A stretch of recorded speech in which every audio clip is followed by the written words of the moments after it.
Bismillahirrahmanirrahim. Assalamualaikum warahmatullahi wabarakatuh. Saudara-saudariku, apa kabar? Semoga senantiasa disehatkan oleh Allah Subhanahu wa taala. Alhamdulillah berjumpa kembali dalam kajian Aqsa spesial kali ini. Biasanya kita langsungkan kajian kita di hari Kamis malam Jumat. Saat ini kita hadirkan di hari Jumat malam Sabtu untuk penyesuaian di pekan ini saja, memasuki 20 Rabiul Awal tahun 1442 Hijrah. Semoga kita semua senantiasa diberkahi oleh Allah Subhanahu wa taala, diberikan hidayah Allah. Hidayah itu maknanya sangat luas. Di antara makna hidayah adalah kenikmatan beribadah bagi orang-orang beriman. Ketika Allah berikan hidayah bagi orang-orang beriman, orang-orang bertakwa, maka diberikanlah oleh Allah kekuatan untuk menguatkan imannya dengan cara meningkatkan amal soleh. Di antaranya banyak, bahkan ada ayat khusus ketika Allah berikan keutamaan pada pemuda-pemuda di Ashabul Kahf itu, yang populer kisahnya di surah ke-18 di ayat yang ke-13. Nahnu naqussu 'alaika naba'ahum bil haqq innahum fityatun amanu bi rabbihim wa zidnahum huda. Ya, kami kisahkan kepada kalian kisah tentang para pemuda generasi milenial pada saat itu dengan kisah yang sebenar-benarnya. Sungguh mereka para pemuda yang beriman, yakin tanpa ragu kepada seluruh ketentuan Rabb mereka. Dan karena keyakinan yang kuat itu, maka kami tambahkan kepada mereka hudan. Ya, hudan di sini maknanya kenikmatan dalam menjalani ibadah bertaqarrub kepada Allah Subhanahu wa taala. Kenikmatan berkeyakinan terhadap Allah. Sehingga di Quran surah kedua Al-Baqarah di ayat kedua sampai dengan ayat kelima, bagaimana Allah memberikan kekuatan hudan pada orang-orang bertakwa yang punya kekuatan selalu mengupgrade imannya. Dzalikal kitabu la raiba fi hudan lil muttaqin. Siapa muttaqin yang mendapatkan hudan di sini? Alladzina yu'minuna bil ghaib, yaitu orang-orang yang senantiasa mengupgrade keimanannya kepada Allah yang gaib, yang belum tampak dalam pandangan mereka. Mereka punya keyakinan kuat dan mereka terus tingkatkan keyakinan itu. Sehingga bagaimana cara meningkatkannya? Diberikanlah kekuatan untuk menunaikan amal saleh. Wa yuqimunas shalah wa mimma razaqnahum yunfiqun, ya? Dan berinteraksi dengan Al-Qur'an. Walladzina yu'minuna bima unzila ilaik wa ma unzila min qablik wa bil akhirati hum yuqinun. Dengan itulah diberikan oleh Allah perlindungan dalam kehidupan dan kenikmatan, kedamaian, kebahagiaan dan kesuksesan. Ya ulaika ala hudam mir rabbihim wa ulaika humul muflihun. Dengan itu kita bermohon kepada Allah semoga kita termasuk dalam golongan manusia yang dimuliakan ini, senantiasa mendapatkan limpahan petunjuk hidayah Allah Subhanahu wa taala. Cara untuk mendapatkan itu sering saya ingatkan dalam setiap pertemuan, selalu koreksi amal soleh kita. Ingat, takwa itu korelasinya dengan amal soleh.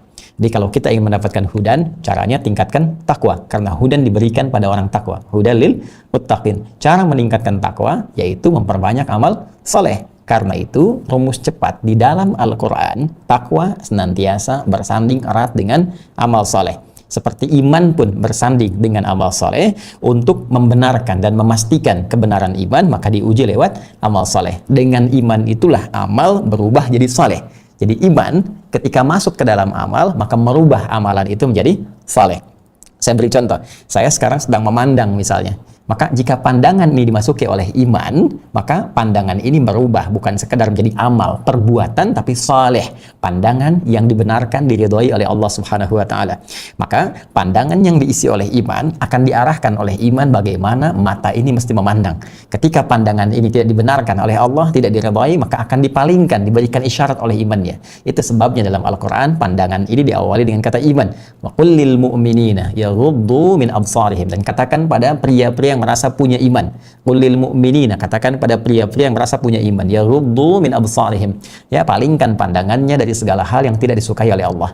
Wa qul lil mu'minati, di ayat 31-nya Quran surah ke-24, dan katakan pula pada perempuan-perempuan yang memiliki iman, ya, maka imannya akan memberikan perintah kepada pandangannya, arahkan pada yang tidak disukai oleh Allah. Bila itu dibenarkan, silahkan tatap dengan baik.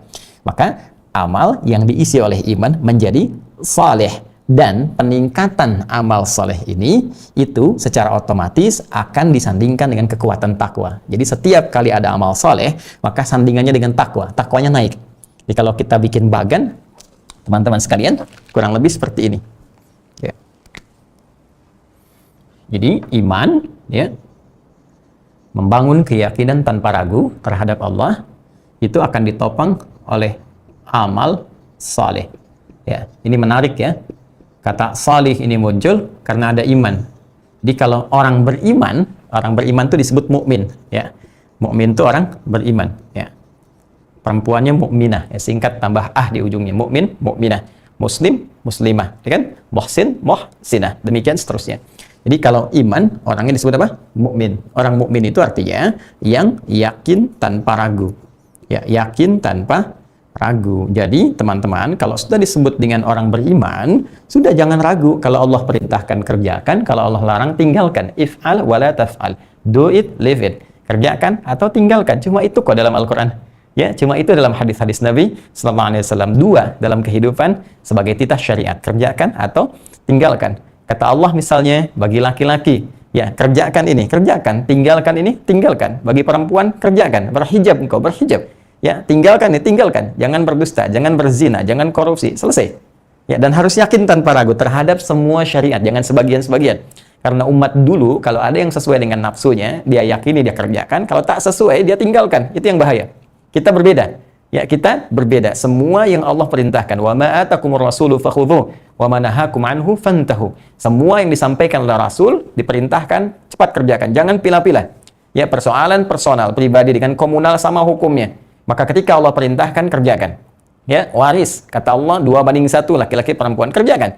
Jangan karena kepentingan tertentu Anda geser demi kemaslahatan tertentu misalnya. Ya, ada maslahat sesuatu yang belum kita ketahui. Wallahu ya'lamu wa antum la ta'lamun. Demikian penutup Quran surah kedua ayat 216. Allah itu tahu masa depan. Engkau tahunya sekarang saja. Sekarang pun yang telah engkau alami, yang belum kau lalui, itu belum kau ketahui.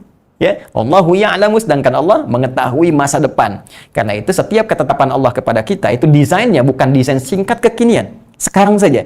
Tapi untuk maslahat nanti, esok hari, setelahnya, demikian di masa yang akan datang. Jadi kadang-kadang diberikan oleh Allah kepada kita, yang menurut kita kurang kita sukai, ternyata ada manfaat besar yang belum kita dapatkan sekarang. Nanti setelah kita lewat itu, maslahatnya kita dapatkan dan terbawa dalam kehidupan sampai masa yang akan datang. Asa an takrahu syai'an fahuwa khairul lakum, wa asa an tuhibbu syai'an wa huwa syarrul lakum. Wallahu ya'lamu wa antum la ta'lamun. Itu di Quran surah ke-2 Al-Baqarah di ayat 216. Paling kiri, agak sedikit ke atas posisinya, ya. Orang yang yakin tanpa ragu disebut dengan mukmin. Perempuannya mukminah. Dia punya iman. Iman ini akan menjadikan membimbing seluruh perbuatannya. Amal itu perbuatan, teman-teman. Ya, amal itu perbuatan, ya. Tulisannya begini, ya. Amal. Ya. Amalun. Ingat ada amal pakai hamzah, ya. Amal. Amalun. Baik. Ada amal, itu beda. Amal yang ini perbuatan. Amal yang ini cita-cita, harapan, keinginan kuat. Amal, amali, Amelia, ya. Anak saya yang perempuan nomor 2, Amelia, Habibatul Mustafa. Keinginanku yang sangat kuat, putriku yang kedua menjadi kekasih Rasulullah SAW, pecinta Nabi SAW. Ya. Itu amalun, yang ini. Ya. Amalun. Amalun, ini perbuatan. Jamaknya disebut dengan a'mal, al-a'mal. Nah, seperti ini. Jadi ada amalun, ada a'malun. Ini jamak bentuknya. Perbuatan. Ingat, bukan sekedar perbuatan. Nanti ada fa'alun, ada amalun. Perbuatan yang senantiasa dilekatkan kepada Allah. Itu diksinya di Al-Quran, umumnya menggunakan kata fa'ala. Ya, fa'ala. Jadi kalau Anda temukan fa'ala, Wallahu yaf'alu ma yurid. Fa'ala, fa'ala, fa'ala, fa'ala. Tapi yang terkait dengan manusia, itu umumnya menggunakan diksi amila ya'malu amal. Ya, ingat, kadang ada menggunakan kata fa'ala dalam konteks negatif yang seharusnya tidak dikerjakan oleh manusia. Ya, tapi kalau kembali kepada Allah, semua hal positif menggunakan kata fa'ala. Ini untuk membedakan antara perbuatan Khalik dengan makhluk yang jauh perbedaannya.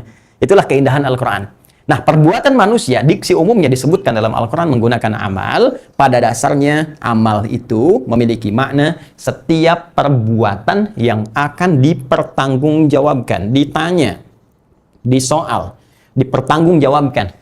Ya, karena itu pekerjaan di bahasa Arab sekarang amal. Ma'amaluk, apa pekerjaan Anda? Kenapa orang ngantor itu di kantor disebut dengan amil, pekerja? Ya, muwazzaf itu kesibukannya, pekerjaannya disebut amil. Ya, orang kerja amilun, pekerjaannya amalun. Muwazzaf itu profesinya, ya, baik aktivitasnya. Sekarang pekerjaannya disebut amal. Kenapa orang bekerja disebut amal? Karena setiap pekerjaan dipertanggungjawabkan. Anda kerja di kantor, bikin laporan kan? Ditanya kan? Laporan bermasalah, ya pekerjaan Anda punya persoalan. Laporan Anda sukses, ya karir Anda meningkat. Ya, jadi kalau kehidupan dunia saja ditanya, dipersoalkan, maka bagaimana dengan kehidupan hakiki kita di akhirat nanti? Kehidupan abadi kita. Karena itu, Kenapa dalam diksi Al-Quran perbuatan manusia menggunakan kata amal? Karena setiap detil aktivitas manusia itu akan ditanya, dipersoalkan, dan dipertanggungjawabkan di hadapan Allah Subhanahu wa Ta'ala. Sekecil apapun akan ditampakkan, diperlihatkan, ditanya. Ya, faman ya'mal mithqala dzarratin khairan yarah wa may ya'mal mithqala dzarratin syarran yarah. Maka sekecil apapun perbuatan, walaupun sebesar biji sawi, sebesar atom, sekecil apapun, kalau baik ditampakkan, ditanya, disoal, dihisab positif. Kalau jelek pun ditampakkan, ditanya, disoal, dihisab negatif. Semua punya muara, semua punya akibatnya. Karena itu mesti hati-hati, ya, mesti hati-hati. Nah, untuk menjadikan semua perbuatan, ini asalnya netral. Perbuatan itu netral. Ingat ya, yang membedakan nanti niat. Apakah perbuatan itu menjadi baik atau buruk, ya. Karena itu di Al-Bukhari nomor hadis yang pertama. Ya, jadi kalau kita buka kitab Al-Bukhari nomor hadis yang pertama, ya kitab Badul Wahyi, kitab permulaan awal turunnya wahyu, dibuka dengan kalimat an Abi Hafs Umar bin Khattab radhiyallahu taala anhu qala Rasulullah sallallahu alaihi wasallam innamal a'malu binniyat. Sungguh seluruh perbuatan itu dasarnya terletak kepada niatnya. Ya. Sedangkan niat itu letaknya di mana?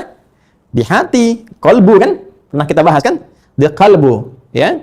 Di qalbu. Qalbun. Nah, ayo kita ngaji agak dalam sedikit ya. Ya. Semua perbuatan bersumber pada niatnya. Ini akan menjadikan penilaian kita di hadapan Allah Subhanahu wa taala. Sedangkan niat itu amalan hati, amalan qalbu. Demikian tulisannya. Di qalbu ini ada nafas. Sumber kehidupan. Ya kan? Ya, sumber kehidupan kita disebut dengan nafas. Fa idza sawaituhu wa nafakhtu fihi min ruhi. Ya, apabila telah disempurnakan fisiknya, maka ditiupkan rohnya. Ketika roh masuk ke dalam tubuh kita, maka berubah itu menjadi nafas, diserap ke dalam bahasa Indonesia menjadi nafas, bisa bernafas. Ya, Quran surah ke-91 ayat 7. Wa nafsin wa ma sawwaha. Dan demi nafas yang sempurna penciptaannya. Yang dimaksud sempurna di sini rohnya telah masuk kepada tubuh sehingga kita bisa bernafas, nafas, ya. Maka di nafas ini ada dua potensi.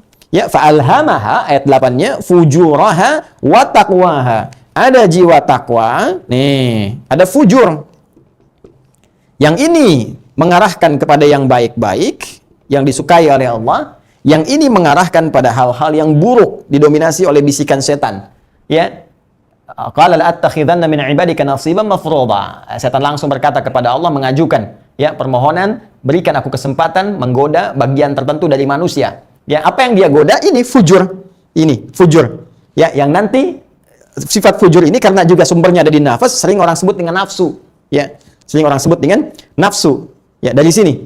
Ya, karena ini ada di nafas, kadang-kadang disebut menggunakan kalau di bahasa Indonesia sinekdok totem pro parte. Diambil yang umumnya untuk menunjukkan yang khususnya. Lawannya pas pro toto, diambil sebagian ya yang dimaksudkan nanti untuk menunjuk keseluruhan. Ya. Jadi teman-teman sekalian, perhatikan baik-baik. Ini kadang-kadang disebut dengan nafsu. Contoh Quran surah ke-12 Yusuf ayat ke-53. Ya, wa ma ubarni'u nafsi innan nafsa la'ammaratum bisu. Ya, kata Nabi Yusuf alaihissalam, kita manusia tidak bisa menilai diri sebagai orang suci. Karena itu di surat An-Najm ditegaskan oleh Allah, fala tuzakku anfusakum. Jangan pernah menyucikan diri, menganggap diri suci, bebas dari dosa sepanjang manusia biasa. Bukan punya sifat maksum seperti Nabi, Rasul yang dijaga oleh Allah Subhanahu wa taala. Karena ada apa? Nafsu yang dikondisikan oleh setan. Nah, lawannya takwa. Takwa membisikkan pada kebaikan. Ini perannya malaikat. Jadi ini yang diambil oleh setan, saking rahmannya Allah kepada kita, nggak dibiarkan setan bertindak semena-mena. Maka ditugaskan malaikat untuk berdinas, ya, mengarahkan kita kepada kebaikan. Jangan diambil godaan setan. Bisikan oleh malaikat kepada kebaikan. Malaikat membisikkan takwa. Malaikat disebutkan 88 kali dalam Al-Quran. Setan pun disebutkan 88 kali. Jadi ini saat bertugas dikantor oleh malaikat. Tinggal nanti kecenderungan kita yang paling kuat dari mana. Apa kaitan dengan ini? Innamal a'malu binniyat. Perbuatan bergantung pada niat. Niat ada di kalbu. Kalbu dalamnya nafas. Nafas dalamnya dua sumber. Takwa yang baik, fujur, nafsu yang jelek. Nah, yang menjadikan amal ini yang tadinya netral. Contoh, memandang itu netral, melihat itu netral, mendengar netral. Ya, bagaimana perbuatan ini menjadi baik, amalnya menjadi saleh jika niatnya yang mengiringi pandangan ini bersumber dari takwa. Ya, itulah iman. Ini. Jadi iman itu ketika kita lakukan dengan benar, ya benar-benar beriman kepada Allah, tembuslah dari lisannya, asyhadu an la ilaha illallah, asyhadu anna Muhammadar Rasulullah, dari lisan, ditembus ke hati. Di hati ini masuknya ke sini, ke jiwa takwa. Karena itu iman yang benar, ya, iman yang sejati, yang real, itu nanti akan mendapatkan sinyal, pancaran dari sifat takwanya, memberikan bimbingan pada organ tubuhnya. Sehingga organ tubuh ketika beraktivitas, beramal, berbuat, itu dibimbing oleh iman. Maka semua perbuatan itu karena dibimbing iman, berubah amal yang netral menjadi saleh. Iman ini yang merubah amal menjadi saleh. Masuk ke mata, mata dibimbing dari jiwa takwa. Imannya masuk, niatnya didorong kan? Memandang karena Allah, itu niat. Memandang karena Allah. Apa yang menjadikan pandangan itu karena Allah? Imannya. Maka iman masuk ke dalam mata, memandang. Apa cirinya? Maka cirinya, iman itu akan mengarahkan pandangan pada yang baik. Ketika yang dipandang tak baik, maka iman akan mengingatkan. Demi Allah saya katakan, otomatis kalau masih ada iman, itu nanti mata kita itu akan diarahkan, ya, pada yang terbaik. Kalau nggak baik, langsung dipalingkan. Hati membisikkan, ini nggak bagus, palingkan. Ya, dan kita nggak suka melihatnya. Semakin nggak suka, semakin kuat iman itu. Sebaliknya, kalau sumbernya dari sini, niatnya dari nafsu, jelek nih. Ya, karena itu ada disebutkan niat buruk, ya. Niat baik, niat buruk. Kalau ini sumbernya, maka dia akan merubah perbuatan yang tadinya netral, amal, ya, amalun, yang tadinya netral, melihat netral, mendengar netral, ya, belum masuk saleh atau yang jelek. Ketika yang masuk ini nafsu, yang jeleknya, maka dia akan merubah amal ini menjadi negatif, alih-alih saleh menjadi salah. Pandangan yang salah, pendengaran yang salah, tutur kata yang salah, tindakan yang salah. Itu sumbernya dari mana? Nafsu. Niat yang salah, niat buruk itu yang menjadikan perbuatan menjadi buruk, ya, menjadi tidak mulia. Ini korelasinya antara Al-Quran dengan keterangan hadis-hadis Nabi Sallallahu Alaihi Wasallam. Nah, kembali ke sini. Jika iman ini kita kuatkan dengan cara meningkatkan amal soleh. Ini dua-duanya saling terkait berkelindan. Kalau kita ingin mengukur kekuatan iman, semakin menguat, maka semakin meningkat, maka buktinya lewat apa? Amal soleh. Sebaliknya, amal soleh yang banyak pun ini pertanda kekuatan iman. Pertanda iman kuat membimbing. Ya, ini satu sama lain terkait berkelindan. Nah, korelasinya apa hubungan dengan takwa? Orang-orang yang meningkatkan amal solehnya, ini pertanda juga takwanya meningkat. Ini persamaannya.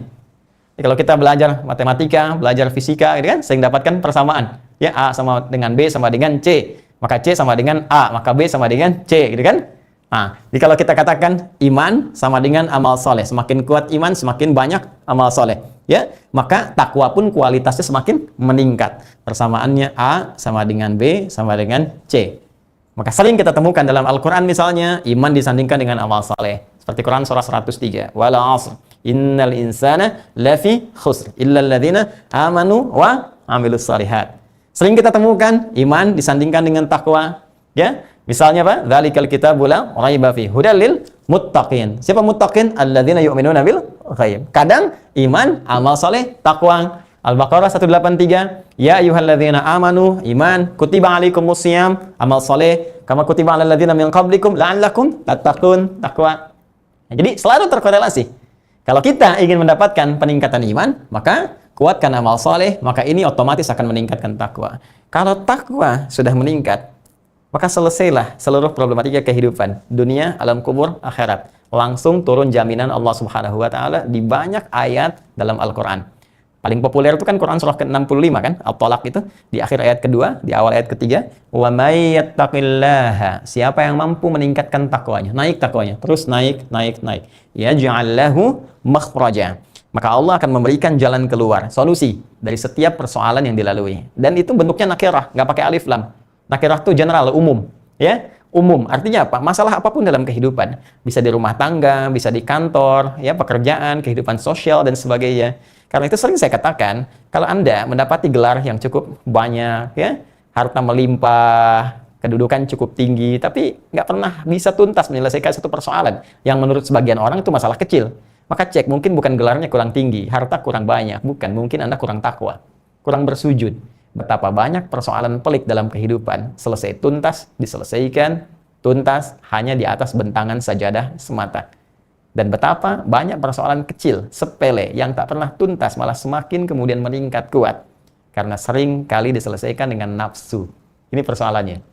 Ya, nah ini, ya ja'allahu makhraja wa yarzuqhu min haitsu la yahtasib, demikian dengan rezeki. Ya, wattaqullaha la'allakum tuflihun. Bertakwalah kalian kepada Allah supaya kalian bahagia. Semakin takwa, semakin bahagia. Wattaqullaha wa yu'allimukumullah. Tingkatkan takwamu kepada Allah. Allah tambahkan kalian pengetahuan. Ya, dengan meningkatkan takwa bertambah ilmu. Jadi sesungguhnya menjadi pribadi takwa, teman-teman sekalian, adalah pribadi yang sangat mulia. Karena itu di antara sekian manusia yang pernah beraktivitas di bumi, bergaul dimanapun, takwa tidak mengenal dimensi, takwa tidak mengenal tempat. Even Anda sekarang di Indonesia, bahkan di Sabang sampai dengan Merauke, takwa bahkan tidak mengenal ras, tidak mengenal kulit, tidak mengenal keadaan, Arab atau bukan, Eropa ataukah Asia, Afrika ataukah yang lainnya. Yang terhubung dengan saya saat ini, ada yang dari Kanada, ada yang dari Hong Kong, dari Taiwan, dari Brunei, dari Malaysia, dari manapun Anda. Ya, sepanjang Anda bertakwa, maka Anda menjadi manusia termulia di hadapan Allah Subhanahu wa taala. Quran surah ke-49 ayat ke-13. Ya ayyuhan nas, hei semua manusia tanpa kecuali, dimanapun kalian berinteraksi secara sosial. Inna khalaqnakum min dzakarin wa untha. Kami ciptakan kalian ada lelaki ada perempuan. Wa ja'alnakum syu'uban wa qabail. Kami jadikan kalian berinteraksi dalam kehidupan, membentuk komunitas dari yang paling kecil keluarga sampai ke RT, RW, demikian luasnya sampai berbeda negara. Wa qabail, bahkan suku-sukunya bisa suku berbeda-beda. Di Indonesia saja satu daerah berapa sukunya? Di Sunda ada berapa? Ya? Di Medan ada berapa? Sumatera ada berapa? Demikian luasnya. Baru Indonesia, belum yang lainnya.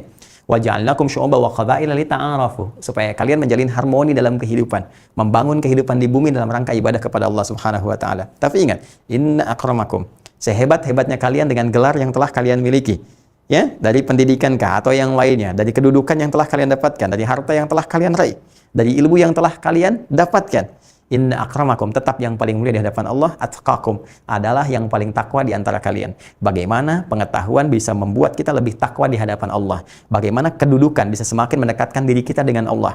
Bagaimana harta bisa semakin menguatkan hati kita tersambung dengan Allah? Itulah takwa. Takwa tidak dimonopoli oleh seorang ustadz saja. Takwa tidak dimonopoli oleh seorang ahli agama saja. Tapi Anda bisa menjadi pengusaha yang bertakwa, jadi pejabat yang bertakwa, jadi insinyur yang bertakwa, jadi pengacara yang bertakwa, jadi hakim yang bertakwa. Dan semua itu adalah ketetapan Allah yang akan dipertanggungjawabkan. Singkatnya, Anda tetap akan dihisab di hadapan Allah Subhanahu wa taala. Nah, ini bagian pertama yang kita buka, dan sebagai bagian rutin yang saya ingatkan dalam setiap kajian kita, karena kita harus terus mengupgrade keadaan kita dalam setiap pekan. Ya, Jumat itu adalah bagian evaluasi kita. Ada evaluasi harian, ada evaluasi pekanan, ada evaluasi bulanan sampai dengan tahunan. Saat kita dievaluasi langsung oleh Allah dalam momentum puasa Ramadan itu. Ya, karena itu coba lihat diri kita.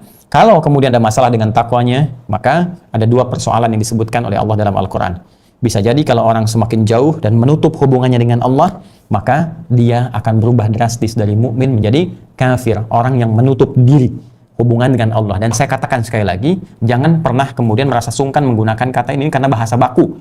Ya, nggak ada hubungan dengan hal-hal keduniaan misalnya. Ya, mukmin lawannya apa? Kafir. Iman lawannya apa? Kufur. Kalau ada yang tersinggung dengan kata kafir misalnya, kenapa nggak tersinggung dengan kata mukmin? Karena ini bahasa baku dan maknanya sopan sekali. Orang yang menutup diri. Ya, jadi kita pelajari dengan baik supaya kita mengerti. Kadang-kadang persepsi manusia, apalagi dengan menggunakan media dan kesan tertentu, menjadikan seakan-akan kata-kata tertentu membawa makna-makna yang tidak diinginkan dalam kehidupan. Ya, jadi kita bawa tempatkan pada tempatnya. Kemudian yang ketiga, itu golongan yang tengah kita kaji, adalah golongan yang mengaku mukmin tapi tidak bisa membuktikan secara real keimanannya di hadapan Allah. Bahkan terkadang bertentangan antara apa yang dibangun dengan lisannya dengan yang dirasakan oleh hatinya dan muncul dalam perbuatannya. Itulah sifat nifak, orang yang disebut dengan munafik. Telah kita utarakan dari ayat ke-8, ayat ke-9 sampai dengan ayat ke-10 tentang persoalan orang munafik, dan kita akan lanjutkan ayat yang ke-11 yang telah kita bahas sebagiannya di pertemuan lalu sampai dengan ayat ke-12. Kita bacakan dulu ayatnya, kita lihat terjemahannya, setelah itu kita jeda sejenak untuk menunaikan salat Isya berjamaah dan kita lanjutkan setelah Isya. A'udzubillahi minasyaitonirrajim. وَإِذَا قِيلَ لَهُمْ لَا تُفْسِدُوا فِي الْأَرْضِ قَالُوا إِنَّمَا نَحْنُ مُصْلِحُونَ أَلَا إِنَّهُمْ هُمُ الْمُفْسِدُونَ وَلَكِنْ لَا يَشْعُرُونَ. Dan bila dikatakan, diingatkan pada mereka, janganlah kalian merusak di setiap tempat yang kalian pijak, di bumi yang kalian tinggali. Lalu mereka membantah dengan mengatakan, إِنَّمَا نَحْنُ مُصْلِحُونَ. Sesungguhnya kami tengah berbuat satu perbaikan. Ala, ketahuilah innahum humul mufsidun, sesungguhnya mereka itu perusak yang paling nyata, mereka tengah merusak walakin la yash'urun, namun mereka tidak menyadarinya. Teman-teman sekalian, ayat ini memberikan ciri utama tentang sifat nifak yang melekat pada kalangan orang-orang munafik. Ciri ini sangat penting kita ketahui karena nanti menjadi pedoman bagi kita untuk bergaul dengan tipe semacam ini, golongan yang ketiga. Al-Quran itu sangat indah. Semua tipe manusia disebutkan oleh Al-Quran. Yang beriman begini bergaulnya, dengan orang-orang kafir begini berinteraksinya. Ya, dan luar biasa indahnya. Nanti kalau sudah sampai ke ayat-ayatnya kita akan keluarkan panduan-panduan hidupnya. Karena boleh jadi sebagian kawan-kawan kita mungkin nanti akan bertempat tinggal, bertetangga dengan golongan-golongan semacam ini. Gak semua kita tinggal di Indonesia bahkan bertetangga dengan yang muslim saja, belum tentu. Mungkin ada yang kafir, ada yang non-muslimnya, ya. Nah, bagaimana berinteraksi dengan mereka di hari-hari hari raya mereka, misalnya kalau kita punya makanan bagaimana berbaginya, kalau dikasih makanan dari mereka kepada kita bagaimana menerimanya dengan cara yang sangat baik dan elegan. Nanti ada bimbingannya. Nah, sekarang kita batasi pada orang munafik dulu, bagaimana ciri mereka secara umumnya dan bagaimana kasih sayang Allah kepada orang munafik yang memberikan petunjuk supaya mereka mau kembali kepada hidayah Allah Subhanahu wa taala. Detil pembahasan ini kita akan bahas setelah menunaikan salat Isya berjamaah. Tiba waktu Isya, waktu Indonesia bagian Bekasi, WIB. Kita lanjutkan kembali ba'da Isya. Adzan sudah berkumandang, saatnya menjawab, berdoa dan menunaikan salat. Subhanakallahumma bihamdika asyhadu an la ilaha illa anta astaghfiruka wa atubu ilaik. Assalamualaikum warahmatullahi wabarakatuh. Saudara-saudariku, alhamdulillah kita telah menunaikan salat Isya berjamaah waktu Indonesia bagian barat, khususnya terhubung dari Bekasi. Bermohon pada Allah Subhanahu wa taala semoga salat yang telah kita tunaikan beserta seluruh rangkaian ibadah sunnahnya berkenan diterima oleh Allah Subhanahu wa taala. Pun demikian bagi saudara-saudariku yang terhubung dengan saluran kita di Adihidayat Official, bahkan yang terhubung di luar Indonesia, dari Hong Kong, dari Kanada, bahkan dari Mekah, Turki, Malaysia, Taiwan, dan sekitarnya. Bagi Anda yang sudah mendekati waktu salat sesuai dengan wilayah tempat berpijak, semoga Allah memberikan kemudahan untuk menunaikannya dan diberikan keistiqomahan serta kekuatan untuk menunaikannya dengan khusyuk kepada Allah Subhanahu wa taala. Mohon izin kita untuk melanjutkan kajian kita masih di surah Al-Baqarah, pembahasan di ayat 11 sampai dengan 12 terkait dengan sifat orang munafik dan bagaimana cara kita bergaul dengan mereka sekaligus bermohon kepada Allah untuk mengembalikan mereka pada jalur yang benar. Allah berfirman, a'udzubillahi minasyaitonirrajim, wa idza qila lahum la tufsidu fil ardi qalu innama nahnu muslihun. Dan bila diingatkan, dikatakan pada mereka, jangan berbuat kerusakan, jangan merusak di tempat kalian berpijak. Mereka membantah dan berkata, sungguh kami tengah berbuat satu perbaikan. Ala innahum humul mufsiduna walakin la yash'urun. Padahal sesungguhnya ketahuilah mereka tengah merusak walau mereka tidak menyadarinya. Teman-teman sekalian, ada yang menarik di ayat ini seperti sebagian telah kita ulas di pertemuan yang lalu. Kita akan lengkapi. Yang pertama, ada bagian yang belum saya tekankan ketika Allah membuka di awal ayat yang ke-11 ini. Allah firmankan, wa idza qila lahum. Ini yang kemarin belum kita tegaskan. Ya, wa idza qila lahum. Qila lahum. Ini indah sekali. Wa idza qila lahum la tufsidu fil ard. Ya, tufsidu fil ard. Kita sesuaikan saja khatnya untuk memudahkan. Di sini selain menerangkan, di pertemuan lalu saya terangkan, saya tegaskan tentang ciri sifat nifaq yang menunjuk pada orang munafik. Jadi munafik itu orangnya ya, orangnya. Dan saya mohon kalau menyingkat harus dengan benar, ya. Jadi jangan seketika menyingkat muna, itu belum tentu. Mungkin ada yang namanya munaroh gitu kan, ada yang munarman, ada yang macam-macam dia. Jadi jangan sesingkat yang semudah kita bisa ucapkan, ya. Sifatnya disebut dengan nifaq, orangnya munafik. Selain menyebut pada ciri, saya ingin tekankan dulu pembuka ayat ini dengan bagian yang sangat indah. Wa idza qila lahum, jika diingatkan pada mereka, dikatakan. Qila, jika dikatakan, ya, dalam konteks ini diingatkan. Jadi kadang ada uslub, gaya bahasa, metode Al-Quran itu menggunakan satu bentuk praktikal untuk menunjuk satu esensi tertentu. Kalau kita mau mengingatkan kan dengan perkataannya, ada anak-anak misalnya melakukan tindakan yang membahayakan, kita ingatkan, hei hati-hati, berbahaya. Ya, besok ingin melalui satu ujian tes. Malamnya diingatkan, nak belajar, bukankah dengan kata-kata? Nah, jadi di sini secara praktis Allah langsung memberikan kesan bahwa bahkan pada orang yang memiliki sifat nifak pun, orang munafik pun, sayang Allah tidak terputus untuk memberikan hidayah pada mereka supaya kembali. Ya, supaya kembali. Apa diantaranya? Allah beri jalan. Ya, di orang-orang sekelilingnya yang tinggal bergaul dengan mereka untuk mengingatkan. Jadi berbahagialah ketika ada orang mengingatkan pada kebaikan, itu sesungguhnya sinyal tanda cinta Allah. Ya, sinyal tanda kasih Allah. Di situ ada sifat rahmannya, di situ ada cintanya. Kalau Allah nggak cinta, nggak akan mungkin diberikan pengingat. Udah aja larut dalam keburukan. Silahkan larut dalam kemaksiatan, silahkan kemas sifat kemunafikan sampai terkumpul dosamu dan terbenam engkau di neraka yang paling dalam. Ya, di Quran surah keempat An-Nisa itu di ayat 145 kan disebutkan innal munafiqina fid darqil asfali minan nar wa lan tajid lahum nasira. Allahu akbar. Wal iyadzu billah. Na'udzubillah min dzalik. Innal munafiqina, saya tegaskan kata Allah dengan taukid. Inna itu huruf taukid, penguat. Saya tegaskan ya, saya tegaskan kata Allah, semua orang munafik itu laki-laki perempuan fid darqil asfali minan nar. Di neraka yang paling bawah, di keraknya. Di keraknya. Saya laisa kamitsli syai', kita nggak bisa mengilustrasikan apapun, tapi kalau neraka itu neraka yang biasa saja dalam tanda petik, biasa-biasanya udah nggak usah dibayangkan bagaimana dahsyatnya ya ketika orang dicelupkan saja. Innalladzina kafaru biayatina sawfa nuslihim nar, Quran surah keempat ayat 56. Semua orang-orang yang ingkar itu, yang bermaksiat, yang nggak taubat, yang susah diberikan peringatan, sawfa nuslihim nar, kami akan tarik ubun-ubunnya, kami tugaskan malaikat untuk menarik ubun-ubun mereka, dicelupkan ke neraka. Ya, dicelupkan, celup. Pernah bikin teh celup? Teh celup. Ya, teh celup kan gini, celup, angkat, kan? Ya, ini ada yang dicelupkan ke neraka. Kullama nadijat juluduhum baddalnahum juludan ghayraha liyadzuqul adzab. Setiap kami celupkan, angkat lagi, celup, angkat tuh neraka biasa tuh. Ya, setiap dicelupkan hancur dengan kulit-kulitnya. Ya, kenapa kulit yang disebutkan? Karena kulit indera perasa yang paling pekat. Orang kalau dicambuk sekali pasti sakit tuh. Ya, kenapa? Karena masih ada kulitnya, indera perasa yang paling pekat. Cambuk sampai terkelupas jadi biasa. Biasa.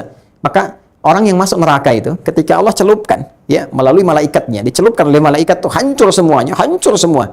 Termasuk dengan kulit-kulitnya nanti diangkat itu, ditumbuhkan kembali jadi seperti semula kala kulitnya ada lagi. Ya, celupkan lagi. Kenapa? Supaya merasakan siksa yang serupa seperti yang pertama. Jadi nggak kurang-kurang siksanya. Kalau ada orang di dunia dihukum cambukan sekali sakit, 2 kali sakit, 3 kali, 4 kali, makin berkurang sakitnya.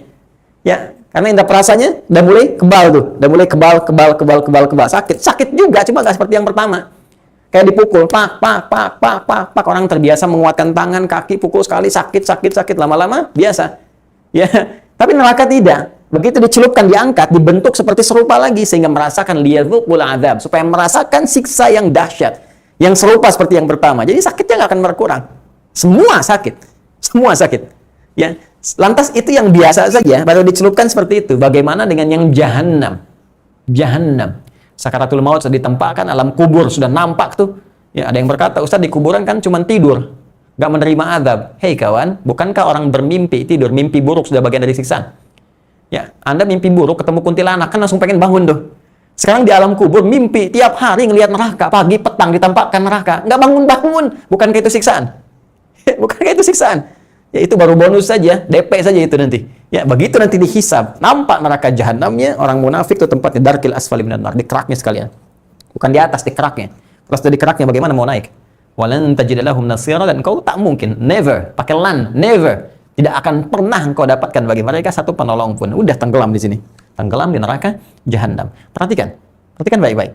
Ancaman ini dibuat bukan untuk menjerumuskan hamba Allah ke dalam neraka yang paling dalam, namun sifat rahman Allah untuk mengingatkan jangan sampai ada sifat nifak membentuk karakter munafik, karena ini berbahaya. Kenapa? La tufsidu fil ard. Orang munafik itu bisa merusak di setiap tempat yang dia pijak, dimanapun. Dia masuk dalam nuansa keilmuan, merusak dengan pengetahuannya. Dia masuk dengan harta, merusak hartanya. Dia masuk di kedudukan, merusak dengan jabatannya. Di setiap tempat yang dia pijak bisa merusak. Karena itu sebetulnya ancaman yang kuat itu diberikan untuk mengeluarkan manusia dari potensi kejahatan yang dahsyat. Karena itu di undang-undang positif pun, di hukum positif, di negeri kita atau dimanapun, biasanya kalau ancamannya tinggi sampai hukuman mati seumur hidup, itu menunjukkan extraordinary crime. Kejahatan yang luar biasa. Ya, karena itu setiap kejahatan yang luar biasa mesti diancam dengan yang paling dahsyat supaya nggak dikerjakan. bukan supaya dilakukan. Ya, makanya narkoba ancamannya mati, korupsi kalau bisa ancamannya mati, supaya nggak pada korupsi. Ya kalau korupsi juga memang sudah niat mati itu mah. Ya, nggak pengen. Ya, jadi orang-orang tuh dihambat berbuat buruk dengan hukum yang ketat. Makanya di Islam ada qisas. Ya, hukumannya apa? Yang mencuri potong tangan. Bukan supaya tangannya dipotong. Walakum fil qisasi hayatu ya ulil albab. Dalam hukum qisas itu supaya kalian ngerti ada kehidupan, bukan kematian. Karena kalau orang mau korupsi, mau ngambil, mau maling, mencuri, mau begal, tahu tangannya dipotong, nggak mungkin dia membegal. Nggak mungkin korupsi.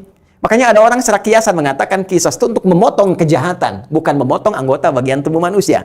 Walaupun praktikalnya ancamannya demikian, tapi memotong nilai kejahatannya. Saking sayangnya Allah, ini dengan ancaman begini pun masih diberi jalan orang-orang yang kena penyakit ini untuk kembali. Apa diantaranya? Teruskan ayatnya, 146-nya. Illal ladzina tabu wa aslahu. Kecuali orang yang mau balik, kembali, tinggalkan sifat nifaknya. Ya, wa aslahu, berbuat baik dalam kehidupannya. Ya, perbaiki diri lagi, sadar bahwa pernah salah, ingin kembali jadi baik lagi, ingin berbuat baik, tinggalkan yang jelek-jeleknya. Bagaimana cara Allah kemudian memberikan jalan supaya dia kembali? Wa idza qila lahum. Kadang-kadang dihadirkan orang-orang baik di sekitarannya untuk mengarahkan dia kembali pulang. Ya, sekarang medianya sudah banyak, bisa lewat YouTube, ya, Instagram, macam-macam, orang bikin status, Anda lihat ceramah. Makanya sering saya katakan, buzzer pun kalau ikut ceramah saya senang. Ya, kenapa? Ya, karena Anda bisa mendapatkan peluang, pengingat untuk balik. Apalagi kalau tiap saya ceramah Anda ikut. Ya, saya tuh sudah khatam, ya, dan tidak mau mengingat apakah viewer berkurang, apakah subscriber berkurang, apakah kemudian dislike. Ini itu masalah keduniaan. Yang penting Anda ada, alhamdulillah. Ya, kadang-kadang ini sedang banyak-banyaknya, dihilangin viewernya sampai 0. Ada, saya lihat di datanya itu. Kadang-kadang ada yang iseng ngejam, ya, video kita harusnya tayang, dihambat dulu, ada yang sinyalnya belum. Ada, tapi bersyukurnya saya pada Allah, Anda ada di situ dan menyimak kajian saya, alhamdulillah. Pun demikian dengan ustadz-ustadz lain, kita doakan supaya baik, jalannya baik, ya. Dan itu adalah hidayah, bagian dari petunjuk Allah. Di ketika Allah ingatkan, barangkali ada yang menyimak, yang dititipkan kedudukan dengan jabatan, titipkan dengan uang, titipkan dengan pengetahuan, dan sampai kalimat-kalimat itu, itulah kasih Allah. Tinggal bagaimana caranya kebeningan hati kita mengambil itu untuk kembali. Ya, nah, mohon izin, ini bukan sindiran atau pada bagian tertentu atau menunjuk orang tertentu, tidak. Ini adalah kaidah umum yang ingin disampaikan. Tinggal kebeningan hati kita bagaimana menangkapnya. Apakah takwanya atau nafsunya yang berperan? Itu yang sangat menentukan. Ya, karena itu saya ingin katakan, bukti cinta Allah dengan sifat Rahman-Nya, ya, kasih yang sangat luas, menjangkau seluruh hamba, muslimkah, atau bahkan kafirkah, non-muslimkah, bahkan munafikkah, sepanjang masih punya kesempatan untuk hidup. Nyawanya belum sampai ke kerongkongan, maka dia punya hak untuk menjadi hamba Allah yang saleh. Dia punya hak untuk bertransformasi menjadi insan mulia. Karena itu, seorang yang belum sampai batas hidupnya, ajalnya, ke kerongkongannya, maka tetap dia mendapatkan peluang hidayah Allah Subhanahu wa Ta'ala. Tinggal bagaimana ia meresponnya. Karena itu, saya selalu katakan, kaidah hidayah Allah berikan luas dalam kehidupan kita. Ada yang lewat pendengaran, 24 jam gak berhenti. Allahu Akbar, Allahu Akbar. Ada yang lihat penglihatan, lewat penglihatan. Lihat orang sholat, lihat orang baca Al-Quran, lihat orang beribadah. Ada yang dengan fikiran, baca buku, lihat kajian, dan sebagainya. Semua diberikan. Tinggal, apakah kita bisa merespon itu semua dengan kebeningan hati kita dan mau mengambil itu untuk kembali kepada Allah. Tubu ilallah, fafirru ilallah. Ya, kembali kepada Allah. Sepanjang kita berusaha, dapat. Itu yang dimaksudkan di Quran surah ke-29 Al-Ankabut di ayat ke-69 itu. Walladzina jahadu fina lanahdiyannahum subulana. Orang yang serius sungguh-sungguh mencari jalan untuk kembali kepada kami, petunjuk Allah pada nilai kebaikan, kami akan berikan jalan-jalan kami. Bukan satu jalan, banyak jalan. Ya, mungkin lewat pendengaran, lewat penglihatan, lewat pencernaan akal pikiran kita, banyak jalan. Sama persis saya sering ilustrasikan ketika Anda masuk satu ruangan, sinyal di handphone Anda tiba-tiba tidak muncul, bukankah Anda mencari sinyal? Ya, kalau suara nggak jelas Anda cari kan? Ya, bukan sinyalnya nggak ada, sinyalnya ada, terbentang, cuman terhambat oleh sesuatu, tinggal kita keluar dari hambatan itu untuk mendapatkan sinyalnya. Ada maksiat sehingga menghambat sinyal-sinyal Rabbani yang Allah pancarkan tidak sampai ke dalam diri kita. Sehingga kita harus keluar dari sekat itu, robek sekatnya, keluar dari situ, dapatkan sinyalnya. Itulah yang dimaksudkan jahadu fina. Orang yang berjuang untuk mendapatkan petunjuk Allah. Kami tunjukkan, kata Allah, jalan-jalan untuk kembali dengan jalan yang terbaik. Jadi, saking cintanya Allah kepada hamba, dan rahmat Allah, kasih cintanya akan melewati dan melebihi segala ancaman dan siksanya.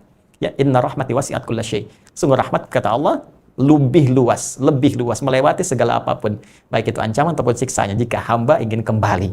Jika hamba ingin kembali. Karena itu, Hal pertama sebagai kasih Allah yang ditampilkan. Bahkan pada golongan munafik, Allah tegaskan, ingatkan melalui lingkungan-lingkungan sekitar. Wa idza qila lahum, jika diingatkan, langsung dikatakan pada mereka, la tufsidu fil ard, jangan lakukan tuh, jangan merusak. Nah, jadi ini dulu yang mau saya tekankan di sini, gambaran kasih Allah selain memberikan hidayah kepada orang beriman. Orang beriman diberikan hidayah meningkat amal ibadahnya. Oke? Orang kafir diberikan hidayah kembali, ditutup oleh Allah. Inilah adilnya. Perhatikan bahasanya ya. Jadi kafir itu menutup. Kaffara yukaffiru, menghapus. Orangnya kafir ya, menutup diri dari Allah, terus dia mau balik lagi, maka kaffara, dihapuskan oleh Allah semua hal-hal yang buruk di masa lalunya. Ya, yukaffir anhum sayyi'atihim. Jadi dihapuskan semuanya. Masya Allah, apabila ada orang menutup dirinya, ya, tiba-tiba jauh dari Allah, terus dia pengen kembali, dia bersyahadat, dia berikrar, kan? Masuk Islam dia, begitu masuk Islam maka dihapuskan kesalahan-kesalahannya dan berniat dia baik dengan Islamnya. Hasuna Islamu. Itu dahsyatnya bahasa Al-Quran itu begitu, bahasa Arab ya. Kafara, menutup diri, kafir orangnya, kaffara, menghapuskan. Orang yang mau balik kata Allah, kaffara, dihapuskan. Yukaffir anhum sayyi'atihim, dihapuskan, dihilangkan jejak-jejak kesalahan-kesalahannya dengan taubatnya itu. Dan sepanjang dia mau meniti diri dengan keislamannya untuk berbuat baik, bukan modus untuk mendapatkan tambahan dunia. Maka jadi maksiat di situ. Jadi maksiat. Sah keislaman dengan lisannya, namun bermaksiat kepada Allah dengan perbuatannya. Nah, itu kalau di beberapa tempat di luar kadang-kadang ada modus seperti itu, hati-hati juga ya. Bagi saudari-saudariku nih, ya, yang Indonesia sedang ada di luar, yang tersambung dengan jaringan kami saat ini. Kadang-kadang ada yang ingin misalnya ta'aruf dengan Anda, ya, tiba-tiba menyatakan cintanya, ingin menikahi Anda. Salah satunya ya ingin masuk Islam juga. Maka jangan langsung kemudian Anda simpulkan, oh ini baik. Ya, cek dulu. Alhamdulillah, bersyukur pada Allah, cek dulu konsistensinya, ajak kepada ustadz, dibimbing dulu, kan? Arahkan dulu sehingga terlihat kemantapannya. Itu ujian, karena setiap cinta mesti diuji. Ya, makanya saya sering katakan, ini penting perkataan saya. Jangan pernah tersipu dengan kalimat angin surga yang lewat di telinga Anda dengan mengatakan aku mencintaimu. Selalu jawab dengan kalimat yang tegas. Buktikan cintamu dengan menuliskan nama kita di buku pernikahan kita berdua.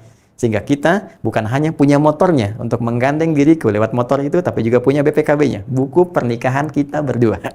Catat, bikin status. Ya. Tapi bagi yang kemudian convert, baru masuk Islam, cek dulu keislamannya. Pastikan dulu, buktikan cintamu dengan menancapkan iman dalam kalbumu. Yang dengan itu, maka cintaku pun akan menyatu dalam hati yang sama. Catat. Baik ya. Nah, maaf bagi yang jomblo ya. Semoga Allah berikan jalan yang terbaik. Ini ada beberapa yang masih jomblo di staff kita. Ini masih siaran nih. Baik. Semoga Allah berikan kepada antum taufik untuk mendapatkan jodohnya ya. Minimal ya kiamat kurang 2 hari lah. Alhamdulillah. Baik teman-teman, tersambung kembali. Jadi ini ya, bukti cinta Allah kepada seluruh kalangan hambanya. Termasuk pada orang munafik pun diberi jalan tuh untuk pulang. Ya, penegasannya di Quran surah keempat An-Nisa di ayat 146 dan praktikalnya di ayat yang ke-11 sebagai pembuka. Kalau sudah paham ini, mari kita lanjutkan. La tufsidu. Siapa yang diingatkan ini? Apa cirinya? Nah, ini penting untuk mengecek pada diri kita sebelum menunjuk pada orang lain. Untuk mengecek pada diri kita, jangan-jangan penyakit ini ada yang tumbuh di kebeningan jiwa kita. Ada noda, naktah sauda. Ya, karena sifat nifak itu menyerangnya langsung ke jiwa spiritual, ya, ke sumber kehidupan kita. Jiwa spiritual itu kan kolbun, ya, di kolbu, ya, jamak dari kolbu kulub. Nah, penyakit nifak disebut dengan marad, ya, penyakit kolbu. Masih ingat ayat 10-nya Al-Baqarah ayat 10? Fi qulubihim marad. Ya, di jiwa-jiwa mereka, di hati mereka itu ada penyakit. Nih, kolbu nyerangnya ke sini. Di kolbu ada nafas, di nafas ada takwa, di takwa ada fujur satu lagi. Ya, bersanding bukan di takwa, bersanding dengan takwa ada fujur sebagai lawannya. Nah, ini ke sini nyerangnya nih. Dimanfaatkan oleh setan. Ya, setan memanfaatkan ini di Quran surah keempat ayat 118. Paling kanan, agak ke bawah sedikit. Ya la'anahullah, qala la attakhidanna min ibadika nasiban mafruḍa. Setan dilaknat oleh Allah, dia kemudian langsung mengajukan proposal kepada Allah dengan mengatakan, berikan aku kesempatan untuk mengambil bagian tertentu di manusia untuk aku berikan was-was, goda, arahkan pada yang buruk. Wala udhillannahum wala umanniyannahum, aku akan sesatkan mereka dengan bagian dari itu. Apa itu? Ini fujur, nafsunya. Ini yang berbahaya. Ya, nyerangnya ke sini, ke kalbu. Nah, jadi teman-teman sekalian, ini penyakitnya. Karena itulah kemudian Allah berikan kepada kita gambaran untuk mengecek, cek di jiwa kita. Ada nggak nih ciri-ciri ini? Kalau ada, cepat perbaiki.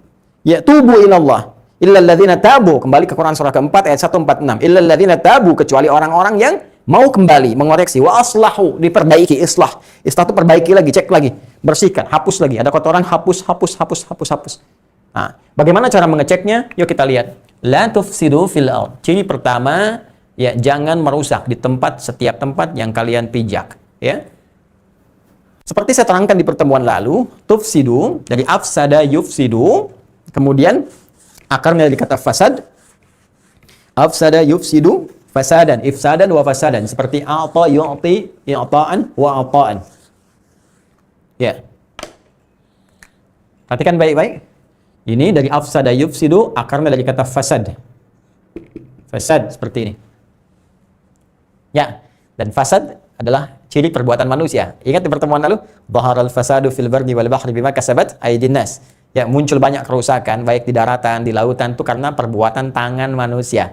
Tangan manusia. Dan perbuatan ini ketika merusak, salah satunya disebutkan oleh Allah sebagai ciri penyakit nifaq.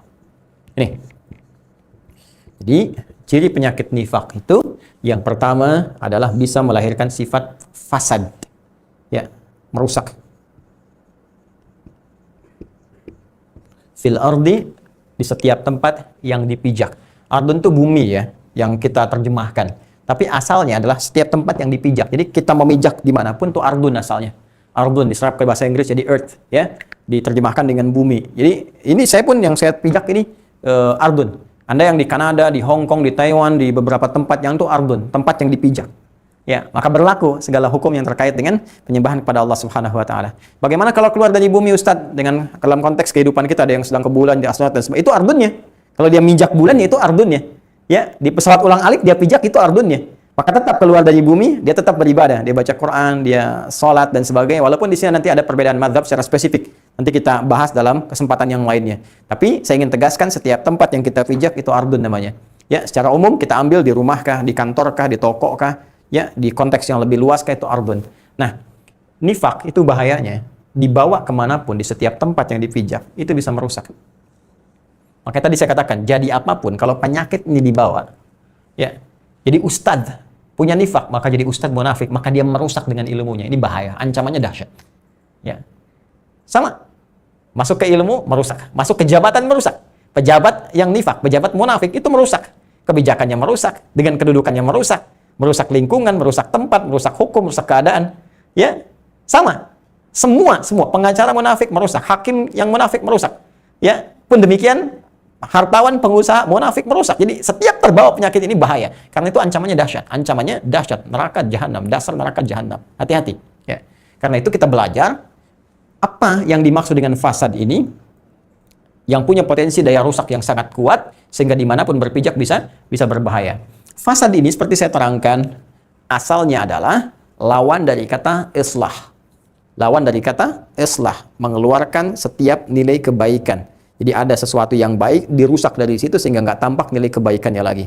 Jadi kalau kita turunkan seperti ini, kita bikin persamaan lagi ya, seperti di awal sebelum Isya tadi, kita juga membuat persamaan iman sama dengan amal soleh sama dengan takwa. Ya, sekarang kita bikin persamaan lagi supaya lebih mudah untuk dipahaminya. Cek baik-baik. Nanti kita lanjutkan. Bismillah. Saya turunkan begini dulu ya, supaya kita mudah memahami. Sebelah kanan, saya tunjukkan bagaimana keadaan hati yang sehat, ya, yang saleh. Ini ada iman. Lawannya, sini, ada yang sakit, hatinya yang sakit. Ada penyakit nifak, langsung saya tuliskan, nifak. Sini ada iman, kalbunya sehat, sini, nifak. Iman yang sehat, nih, sama dengan ya, bawah, saya kasih begini dulu, mengeluarkan amal saleh. Saleh. Amalnya saleh, maka saleh itu punya potensi untuk islah. Ya, ada salih, ada islah, itu berbeda. Salih itu baik, islah itu memperbaiki. Di orang yang baik itu kecenderungannya akan memperbaiki. Ya, mata yang baik memperbaiki pandangan, pendengaran yang baik memperbaiki pendengaran. Menjadi saleh itu lebih mudah dibandingkan dengan menjadi muslih. Ya, salih itu orangnya. Ya, salih orangnya. Muslih juga orangnya. Di salaha yasluhu salahan, salih. Salihun orangnya. Muslihun, orang yang memperbaiki. Menjadi saleh lebih gampang daripada muslih. Nabi ketika jadi saleh disebut al-amin, semua pujian. Ini orang baik, orang yang gak pernah mabuk, gak pernah zina, terpercaya, bahkan semua menitipkan harta kepada beliau, ingin dijaga. Tapi ketika berubah menjadi muslih, memperbaiki, ini gak boleh, ini gak bagus, ini bisa menyengsarakan, ini membuat nestapa. maka mulai muncul tantangan. Ini fitrah dalam kehidupan, ya. Kalau kita jadi baik pribadi saja, nggak banyak disoal. Tapi ketika Anda memperbaiki keadaan orang lain, muncullah kemudian banyak persoalan. Ini tantangan. Justru dengan tantangan itu ada pahala. Kalau nggak ada itu, nggak ada pahalanya. Nggak ada pahala sabar, pahala tahajud, pahala doa, dan sebagainya. Itulah keindahan. Sepanjang kita bisa membaca alurnya, maka di situ ada kenikmatan yang kita raih. Ya. Kembali ke sini. Jadi, orang beriman akan melahirkan sifat salih, yang dengan sifat salih ini berpeluang untuk membuat islah. Orang yang muslih. Islah itu nanti maknanya banyak, bukan hanya mendamaikan, tapi juga memperbaiki. Nifaq, ini melahirkan fasad. Ya, fasad. Rusak. Dan berpotensi merusak, ifsad. Tuh. Fasad, akarnya rusak, ifsad, merusak. La tufsidu, afsada yufsidu, la tufsidu, jangan merusak. Jadi, iman, ini penyakitnya, kalau menggerogoti di dalam jiwa, di kolbu, saya tuliskan sini kolbu, fi qulubihim marad, di kolbu.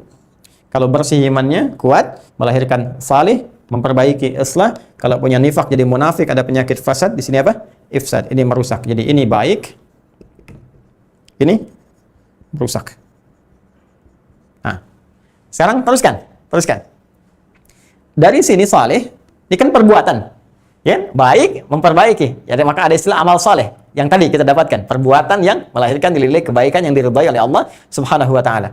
Karena itu kata iman sering bersanding dengan kata saleh. Dan amalan soleh ini bagian dari ketaatan kepada Allah. Jadi kalau Anda pengen lihat orang taat seperti apa, nah ini. Berapa banyak amal solehnya? Apakah pandangannya saleh, telinganya saleh, lisannya saleh? Jadi saleh ini gambaran taat. Ya, taat. Taatun, taat. Ya, karena itu seringkali disandingkan dalam Al-Quran, ini kata iman atau saleh itu bersanding dengan taat. Ya ayyuhalladzina amanu, hai semua orang-orang yang beriman, atiullaha wa atiur rasul. Ya, taatlah kalian pada semua ketentuan Allah dan taatlah semua ketentuan Rasul. Wa ulil amri minkum, dan ulil amri sepanjang mereka menaati Allah dan Rasul. Itu rahasianya.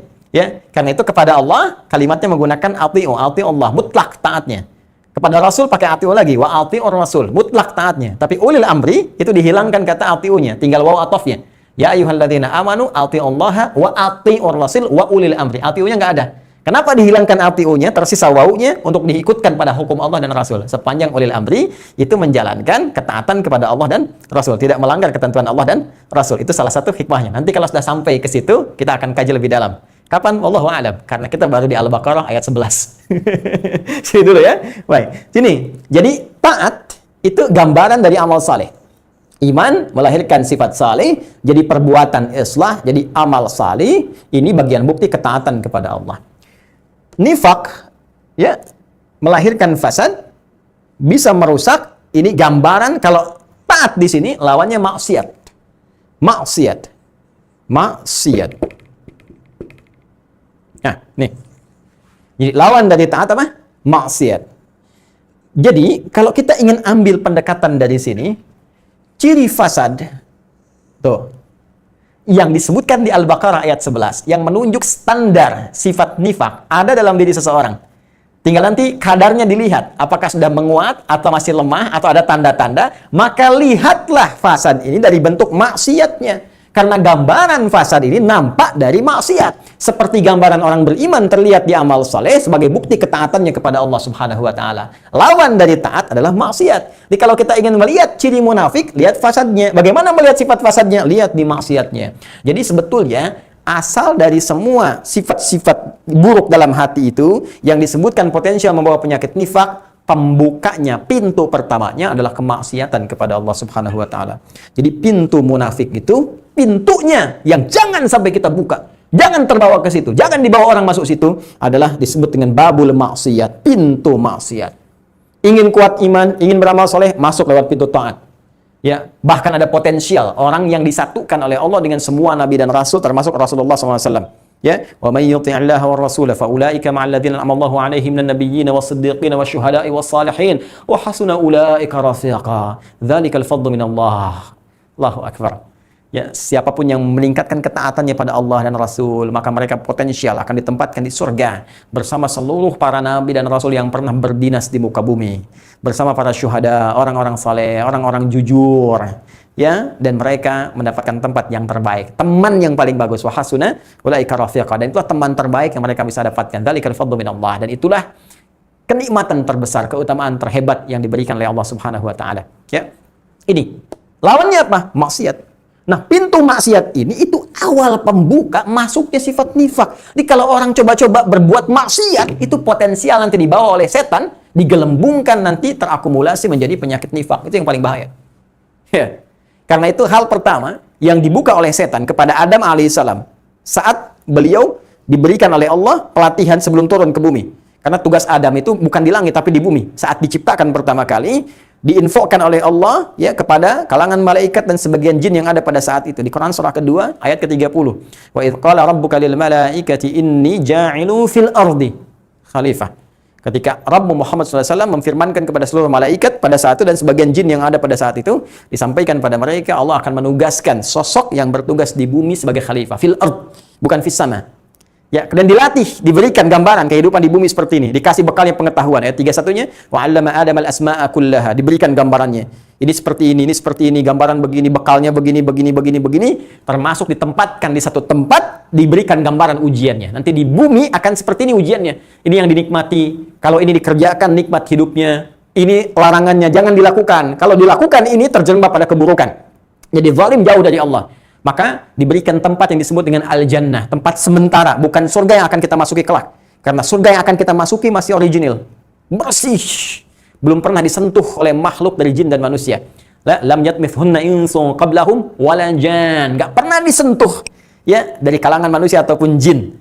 Ya, karena itu yang kita masuki beda dengan yang pernah Nabi Adam tinggali bersama Sayyidah Hawa. Karena itu tempat pelatihan sebelum turun ke bumi. Karena itu kalimatnya menggunakan ma'rifah, ada alif lamnya. Al-Baqarah ayat 35. Wa qulna ya Adam uskun anta wa zawjukal jannah, ada alif lam. Kami firmankan Adam dan pasangannya Hawa alaihi wassalam, silakan tinggali tempat nih sementara waktu. Masuk ke al-jannah. Wa kula minha ragadan haitsu syi'tuma. Dan silakan nikmati seluas-luasnya semua kenikmatan yang ada di situ. Perintah Allah. Silakan makan, silakan dapati, tapi ada larangannya. Wala taqraba hadhihi syajarah fatakuna minadh dhalimin. Ada larangan, jangan dekati pohon ini. Di surga kelak sudah nggak ada perintah, nggak ada larangan. Sudah tinggal kenikmatan. Sekarang jadi sabar di dunia, sabar. Sebentar kok, nanti kalau meninggal selesai semua. Sabar dengan sholat, sabar. Sabar. Nanti ada waktunya nggak sholat lagi kalau sudah meninggal. Selesai, sabar kok. Ajal kita tuh Allah alam ya. Mungkin malam ini, mungkin besok. Ya, kita merindukan perjumpaan. Ya, kembali pada Allah, berjumpa dengan Rasulullah. Alhamdulillah, berbekas sabar. Sabar. Sabar menahan maksiat.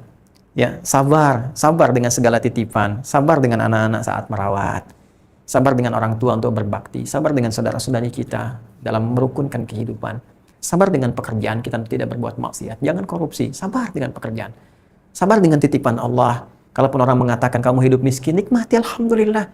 Toh mungkin itu yang mempercepat kita ke surga, nggak ada beban hisabnya. Asal kita paham teori rezeki, kita nikmati karena alhamdulillah hidup dengan baik. Sabar.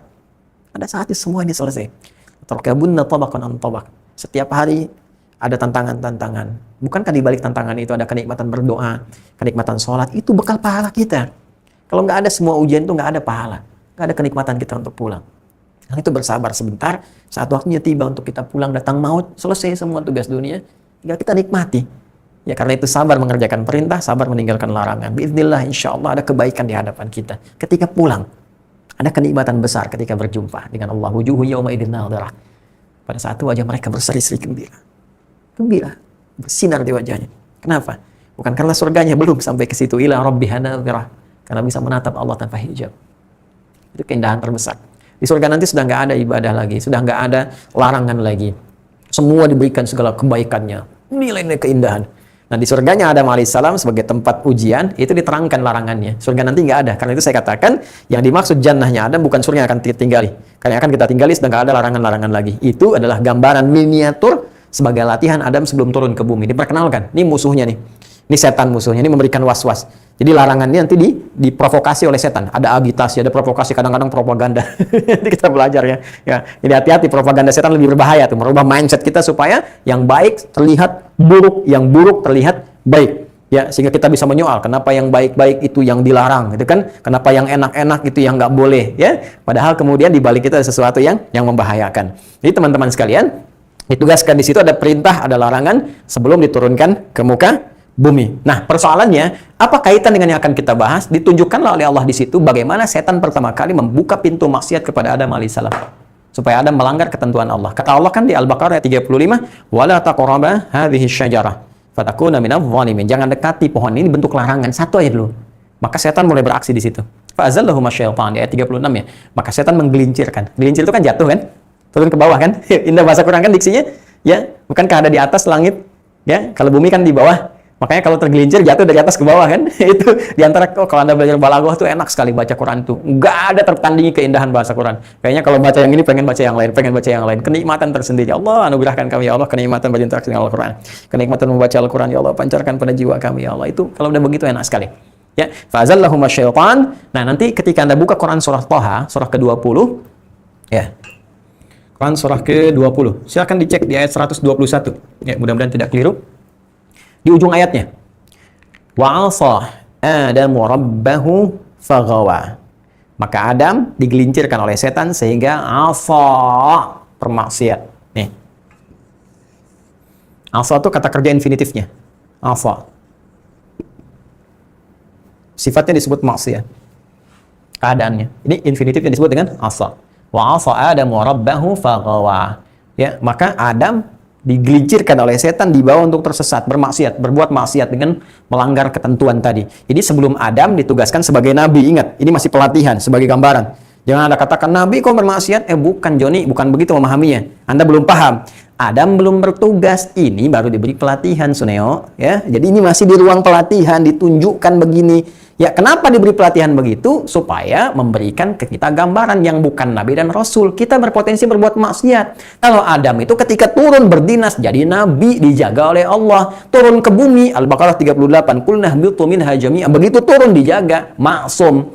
Tapi di atas sana diberikan pendidikan sebelum turun untuk memberikan gambaran kepada kita. Ini nanti akan kita hadapi. Kita bukan nabi, bukan rasul. Berpotensi terbawa oleh jebakan setan.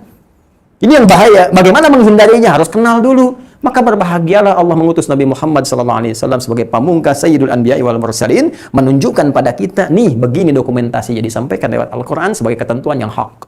Hak. Indah. Makanya kalau baca Quran itu selesailah kehidupan itu. Maksudnya bukan meninggal. Enak maksudnya. Nyaman, terlihat. Oh ini tantangannya, ini mengatasinya. Ini enjoy aja. Ajaban li amril mu'min. Oh mengagumkan keadaan orang beriman itu. Itu gambarannya. Jadi itu yang dibuka oleh setan. Ya. Makanya sering saya katakan, Adam diberikan pendidikan, bahkan diberikan arahan. Begini cara baliknya. Ini kalimatnya. Al-Baqarah 37-nya, "Fatalaqa Adamu rabbahu ya min rabbi kalimatin fataba alaih." Fatalaqa Adamu min rabbihi kalimatin fataba alaih. Maka Adam mendapatkan bimbingan dari Allah. Begini cara tobatnya, cara baliknya. Ini sebetulnya untuk kita gambarannya di masa yang akan datang, ya, anak cucunya lewat petunjuk para rasulnya, rasul pamungkasnya Rasulullah SAW. Karena itu di surah ke-7 ayat 23-nya diberikan langsung kalimatnya, "Rabbana zalamna anfusana wa illam taghfir lana wa tarhamna lanakunanna minal khasirin." Nah, setelah peringatan ini pun kalau kita abai, maka ini pintunya bahaya nih. Ya. Jadi manusia-manusia biasa yang tidak dibentengi oleh sifat-sifat misalnya seperti sifat Nabi Rasul dengan sifat maksumnya, terjaganya kita. Kalau nggak menguatkan iman, nggak meningkatkan takwa, itu potensial dibuka pintu maksiat. Nabi aja masih digoda. Ingat kan Nabi Yusuf alaihissalam bagaimana digoda supaya maksiat? Ingat Nabi Ayub, ingat Nabi Ibrahim, ingat Nabi Muhammad SAW. Nabi aja masih digoda, apalagi kita yang bukan Nabi. Jadi kalau kita nggak menguatkan diri bahaya. Ya, Fir'aun misalnya. Kenal kan? Ayo, kenal di mana? Ya. Fir'aun tuh manusia paling buruk, ngaku Tuhan, ana rabbukumul a'la, zalimnya luar biasa, kebangetan zalimnya. Ya, apa pintu pembuka pertamanya? Maksiat. Buka Quran surah 73 Al-Muzammil ayat 16 itu. Fa'asa Fir'aunur rasula. Fa'akhadnahu akhdatan wabila. Fa'asa tuh Fir'aunur rasula. Maka Fir'aun tuh diarahkan oleh setan untuk berbuat maksiat. Itu sifat pembukanya ini maksiatnya. Ya, pembukanya maksiat. Karena itu setan mengarahkan pada maksiat dulu. Nanti kalau maksiatnya terus-terusan, kata Nabi di hadis Muslim, jadi naktas sauda, jadi titik-titik kotoran. Nah, itu yang dimaksud penyakit marad tadi, fi qulubihim marad. Ya. Kalau sudah titik di kolbunya, titik, jadi penutup. Ya, kalau sudah jadi penutup, sudah anti. Makanya aneh nanti di hatinya nanti ada penutup. Lisannya mengaku muslim, hatinya penutup, anti Islam. Itu yang paling kacau. Itu yang paling kacau. Gimana alurnya? Yuk kita bahas supaya paham betul detailnya. Ya, bismillah. Masih ada waktu ya? Baik, bismillah. Kita hapus dulu ya. Ini teman-teman sekalian. Kalau sudah paham ini mohon izin ya, ini saya keluarkan dari bentuk narasi di berbagai kitab-kitab, diturunkan lagi. Jadi bahan begini, kalau Anda tanya buku, Anda nggak akan temukan. Jadi rajin-rajin melihat, mencatat. Kalau Anda insya Allah baca kitab, Anda akan temukan urutan-urutan ini. Ya, bismillah. Nanti di beberapa tafsir standar juga Anda akan temukan bahwa awal dari pintu pembuka munafik itu yaitu maksiat ya kepada Allah Subhanahu wa taala. Cuma nanti bagian ini penting kita ketahui. Jadi ini yang tercemar itu kalbunya, dimasuki sifat nifak. Ya. Muncul sifat fasad. Ifsad. Saya tuliskan bahasa Arabnya begini. Ifsad, ini merusaknya. Kemudian pintu pembukanya maksiyah. Asal. Ini infinitifnya. Ya. Kalbu, seorang yang berpenyakit, yang sakit, marad. Kita pakai ayat Quran surah 2 ayat 10. Fi qulubihim marad. Kalau penyakitnya nanti nifak, maka cara mendeteksinya lihat di sifat fasadnya, merusaknya ini. Di Quran surah 2 ayat 11-nya. La tufsidu. Ya, ini ifsad sifat merusaknya, fasad gambaran kerusakannya. Pintu pembukanya maksiat. Tadi sudah saya terangkan di awal. Nah, kalau kita lihat pintu bermaksiat ini ragamnya bermacam-macam. Ya, ragamnya bermacam-macam. Saya ingin memulai dari kalangan orang beriman dulu, yang muslim. Ya. Kalau non-muslim sudah otomatis ya, karena tidak ada iman dalam dirinya. Dan kita berdoa kepada Allah supaya mau beriman kembali kepada fitrahnya. Nanti kita akan terangkan. Ya, boleh jadi nanti Anda punya sahabat yang non-muslim juga, boleh jadi bertetangga juga. Demikian, itu normal kehidupan, nggak apa-apa. Saya pun demikian. Ya, saya punya teman juga, kan? Diskusi juga, ngobrol juga, bertetangga juga, alhamdulillah. Dan kita berusaha berdoa, mengarahkan pada yang baik, alhamdulillah. Dan nanti semoga kekuatan diberikan oleh Allah, mendapat hidayah. Nah, itu kembali kepada masing-masing, karena tidak boleh ada paksaan. Ya, untuk berkeyakinan, la ikraha fiddin. Kita tetap bergaul dengan baik. Anda punya sahabat di kantor, gaul dengan baik. Ya, jangan bedakan dalam pergaulan dunia. Anda punya promosi jabatan, bawa dia, ajak makan, kan, antarkan makanan, bergaul dengan keluarganya dengan batasan-batasan syariat yang ditetapkan. Ya, ketika mau ibadah, ya berikan kesempatan, jangan ganggu dia. Ya, Anda pun gak usah ikut-ikut tuh kan. Nah, kalau dia bertanya tentang Islam, jelaskan, tampilkan setiap yang baik, jujur dalam pekerjaan, bersikap mulia, sayangi saudara-saudaranya, teman-temannya, gitu kan, dalam konteks yang dibenarkan. Nah, ini teman-teman sekalian. Bagaimana seorang muslim ketika diarahkan oleh setan untuk bermaksiat? Ya, tolong ingat narasinya ya. Narasinya dilihat, jangan sampai nanti bagannya aja ini berbahaya. Jadi, seorang muslim digoda setan ya untuk bermaksiat. Maka yang pertama, ini kita bisa lihat dulu, setan akan memutus hubungannya dulu, ya. Dia akan putus hubungan muslim itu dengan Allah. Ini cara pertamanya. Ya, sebelum menutup, dia putus dulu tuh. Bagaimana memutus hubungan seorang muslim dengan Allah? Lewat maksiat. Nih, pintunya. Seperti apa jenisnya? Ada dua secara umum. Satu, hubungan dengan Allah itu kan bisa nampak lewat ibadah ritual. Ibadah. Sifatnya ritual. Misal, salat. Yang paling gampang lah. 5 waktu kita kerjakan. Ya, sederhana. Salat itu hubungan langsung yang menjadikan kita terhubung dengan Allah Subhanahu wa taala. Karena itu disebut salat. Ya, secara bahasa doa, berdoa karena isinya terkait dengan doa. Tapi akarnya kata salah ini juga seakar dengan kata silah. Wasala yasilu silatan wassalatan. Ujung jauhnya, kan ada keterkaitan di situ. Sama-sama terhubung, ikatan yang sangat kuat. Silah itu ikatan yang kuat. Silaturahim, ikatan kasih yang kuat. Anda kumpul-kumpul dengan teman, melihat dari situ, saling mengenal, mendoakan dan sebagainya. Begitu terpisah, Anda ingat lagi, Anda doakan di keheningan malam. Ya, Anda doakan, arahkan pada kebaikan, itu silah namanya. Hubungan kuat yang terhubung walaupun sudah tidak berada di satu tempat yang sama. Silah. Hubungan yang mengatur hubungan kita dengan Allah supaya kuat, itu disebut dengan sholat namanya. Sehingga orang yang sholatnya benar, terhubung dengan Allah sangat kuat. Dimanapun walaupun pasca sholat. Ya, dia sholatnya di masjid, cuman keluar masjid karena terhubung dengan Allah, kuat dia, maka terjaga keadaannya karena merasa terhubung dengan Allah Subhanahu wa taala. Itu yang dimaksudkan di Quran surah keempat An-Nisa ayat 103. Fa idza qadaytumus sholata fadhkurullah. Maka jika telah tuntas mengerjakan salat, fadhkurullah, maka ingatlah Allah, terhubunglah dengan Allah Subhanahu wa taala. Maka orang yang salatnya benar terhubung dengan Allah. Artinya apa? Setelah keluar dari masjid, nggak mungkin tertukar sendal. Karena ingat Allah, takut kalau Allah melihat bahwa saya menggunakan sendal yang keliru. Masuk kantor, duduk di depan komputer, nggak mungkin salah tempat, nggak mungkin salah ketik, nggak ada salah ketik, nggak ada salah nginput, nolnya jadi nambah misalnya, ya proyeknya jadi tertukar, namanya jadi salah, nggak mungkin, karena tahu. Dia baru sholat kok, jarinya tahiyat, maka tahiyat dipakai maksiat. Jari tahiyat tidak akan pernah digunakan untuk maksiat. Ya, jelas ya? Baik, jadi teman-teman sekalian, kembali ke sini. Nah, ini akan diputus dulu di hubungannya. Kan itu dibikin malas dulu. Ya, coba cek deh. Ya, ketika disebutkan ciri orang munafik di Quran surah keempat itu, ayat 142, 143 kan?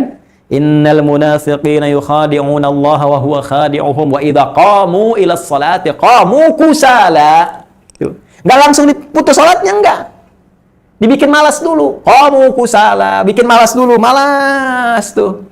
Makanya Nabi menyebut SAW langsung sebagian dari waktu sholat itu menjadi penanda langsung ciri nifak munafik.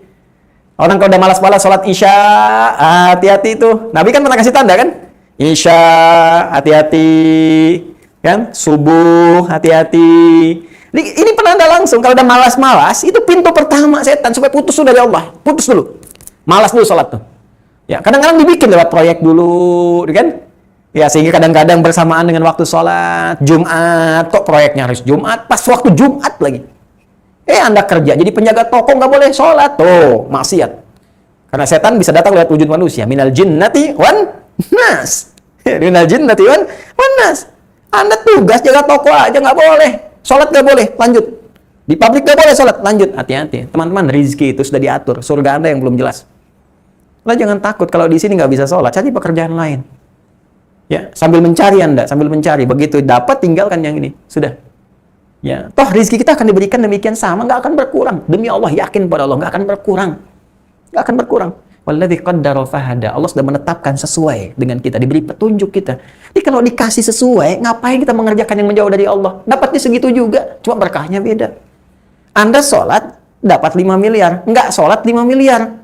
Ya, lalu kenapa mesti mengambil hal yang tidak sholat? Berkahnya nggak ada. Wah, gampang Ustaz, nggak usah sholat dapat 5 miliar, mendingan nggak sholat. Di dunia, Joni, begitu meninggal, selesai tuntas ancaman bagi Anda.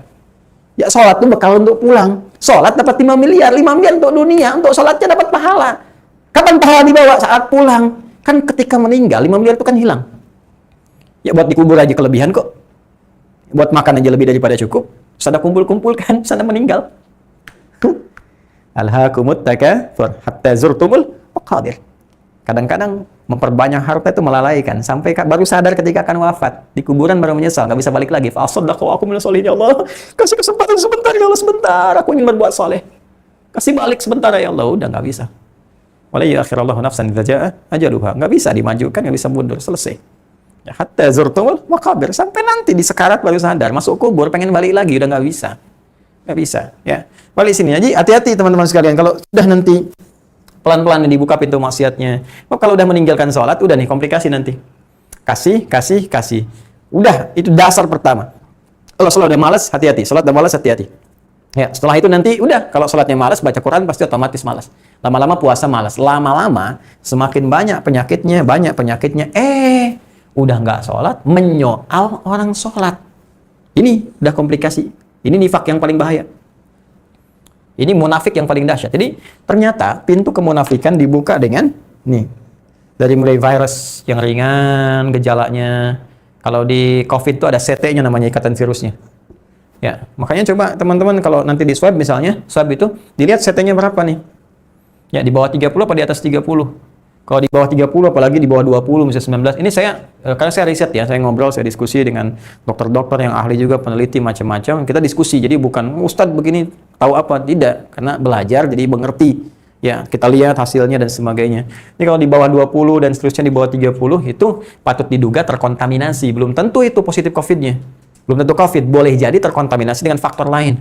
Ya, karena nanti ada faktor-faktor tertentu yang ketika di swab itu bisa bereaksi positif. Ya, ada yang menyebutkan informasi, silahkan dicek ya untuk membuktikan. Misalnya dari seafood, ya, makan udang dan sebagainya, itu kalau diuji itu bisa ada reaksi berdasar penuturan dari pakar-pakar ya yang menyampaikan seperti itu. Tapi kalau CT-nya di atas 30 misalnya, 29,5, 30 ke atas dan sebagainya, itu bisa diduga sangat kuat positif ya. Kuat positif yang terkait dengan COVID. Apa yang mau saya katakan? Saya ilustrasikan ke sini, ini sama nih. Sifat nifak juga begitu. Ada kadarnya. kadar kecil, nggak mau sholat dulu, malas dulu, muncul penyakit, sudah lama-lama nggak sholat, lama-lama makin naik nih bahaya, sesak nafas nih. Kalau di COVID tuh, ya udah sesak dengan semua hal yang berbau keislaman. Sesak lihat orang sholat, sesak lihat orang baca Quran, sesak lihat orang berhijab, sesak lihat umat Islam itu maju, sesak lihat umat Islam itu bersatu, sesak. Nah itu, udah parah tuh sifat nifaknya. Udah jadi munafik yang hakiki. Ya, munafik yang sejati. Karena itu nanti di Quran surah keempat, lagi-lagi banyak di An-Nisa itu. Ya. Sebelum nanti dikompilasikan semuanya di satu surah khusus, surah ke-63, Al-Munafikun dengan namanya. Jadi Quran surah keempat, ayat 140. Paling kiri sebelah bawah. Mushaf. Langsung Allah berikan gambaran. Wa qad nazzala 'alaikum. Telah tetap ketentuan, telah turunkan ketentuan dalam Al-Quran, dalam Alkitab. Berlaku untuk kalian semua, hai orang-orang beriman. An idza sami'tum, jika kalian mendengar, mengalami satu peristiwa, ayatillah yukfaru biha, ada orang-orang yang mengingkari ayat-ayat Allah, wa yustahza'u biha, atau mengolok-ngoloknya. Tuh. Ya. Nanti kita akan lihat siapa mereka ini. Siapa mereka ini kita akan lihat. Ada dua golongan nanti. Jadi satu, pengingkaran terhadap ayat-ayat Allah, ingkar. Ya. Ayat-ayat Allah itu apa? Ya, ayat-ayat Allah itu perintah larangannya. Ya, tanda-tanda kebesaran yang menunjukkan Allah Tuhan, Rabb, satu-satunya Tuhan yang layak disembah. Bagaimana cara mengetahui Allah itu satunya Tuhan, layak disembah? Ya dengan ibadah. Buka Quran surah ke-20 Toha, ayat ke-14. Allah tegas mengatakan bahkan kepada Nabi Musa, Innani anallahu la ilaha illa ana. Hanya saya Allah, satu-satunya Tuhan yang layak disembah. Nggak ada Tuhan kecuali saya. Tegas. Ya, silakan. Saya sering katakan, hanya di Al-Quran, keterangan yang sangat tegas menerangkan tentang sifat ketuhanan. Silakan cek. Dalam kitab manapun, cuma di Al-Quran. Karena Al-Quran firman Allah, maka Allah sangat pede mengatakan saya Tuhan. Ya, selain Al-Quran, ya silahkan cek, bandingkan. Karena fitrah manusia tidak akan mungkin membawa nilai ketuhanan. Fitrah manusia. Jadi manusia tidak akan pernah bisa mengatakan saya Tuhan dengan ketinggian, kepedean yang luar biasa. Fir'aun pernah mengatakan ana rabbukumul a'la. Lama-lama dia meralat. Bukan. Oh, aku sadar sekarang. Al-ana hasasal haq. Ya, al-an, sekarang kamu. Nampak. Ya, kisah Yusuf hasasal haq. Nampak kebaikan. Kisah Fir'aun, al-an, sekarang sadar. Ternyata Tuhannya Musa, Tuhannya Harun itu yang benar, aku bukan. Nggak, manusia itu nggak mungkin dengan fitrah kemanusiaannya mengklaim dirinya sebagai Tuhan. Allah, Tuhan yang sesungguhnya. Dengan sangat luar biasa, kepercayaan tinggi yang sangat luar biasa, dengan sifat ketuhanan yang mengatakan, Innani anallah, cuma saya yang Tuhan. La ilaha illa ana, nggak ada Tuhan yang layak disembah kecuali saya. Buktinya apa? Fa'budni. Ya, dengan saya Tuhan, sembah saya. Fir'aun hanya mengatakan, ana rabbukumul a'la. Setelah itu, dia meralat. Dia sekarat, dia selesai. Ya, sampai kiamat, sampai kembali kepada Allah. Allah mengatakan, fa'budni, sembah saya. Cari di kitab manapun. Demi Allah saya katakan, cari di kitab manapun satu kalimat ini saja. Saya Tuhan, tidak ada Tuhan selain saya, sembah saya. Sembah saya. Demi Allah saya katakan, cari di kitab manapun sampai saat ini, bahkan termasuk seluruh kitab yang dianggap suci di muka bumi. Anda hanya akan temukan kalimat ini di Al-Quran. Al-Quran. Karena firman Allah akan menunjukkan sifat ketuhanannya. Nah, jadi bukti untuk menunjukkan Allah itu Tuhan, ya menyembahnya. Ya, jadi menyembah Allah, ya diantaranya lewat ibadah. Salat menyembah Allah. Itu ayat Allah. Ya, mohon maaf, nanti ayat-ayat Allah itu bisa ibadah ritual, sholat, puasa, ayat-ayat Allah, Al-Quran, ayat-ayat Allah. Nah, ada yang ingkar terhadap Al-Quran, ingkar dengan orang sholat, ya, atau minimal, mohon maaf, yustahza'u biha, mengolok-ngolok, ya, bawaan sholat, azan, ada yang mengingkari azan, apa nih suara azan, apa nih bikin bising aja, apa nih gini dan ini tandanya ini sudah komplikasi ini. Mesti kita doakan nih, mesti kita bantu untuk keluar, ya. Hati-hati, ya, saya tidak mengarahkan Anda untuk menunjuk siapapun. Kita mendorong semua orang untuk menjadi baik. Karena itu kita coba perbaiki. Saya berikan tanda ya, saya nggak pernah nunjuk orang. Kalau ada yang ngaku, saya nggak keberatan. Jadi kita bisa doakan. Ya, kita bisa doakan, kita arahkan, tunjuk kebaikan. Tapi jangan pernah tunjuk orang, ya.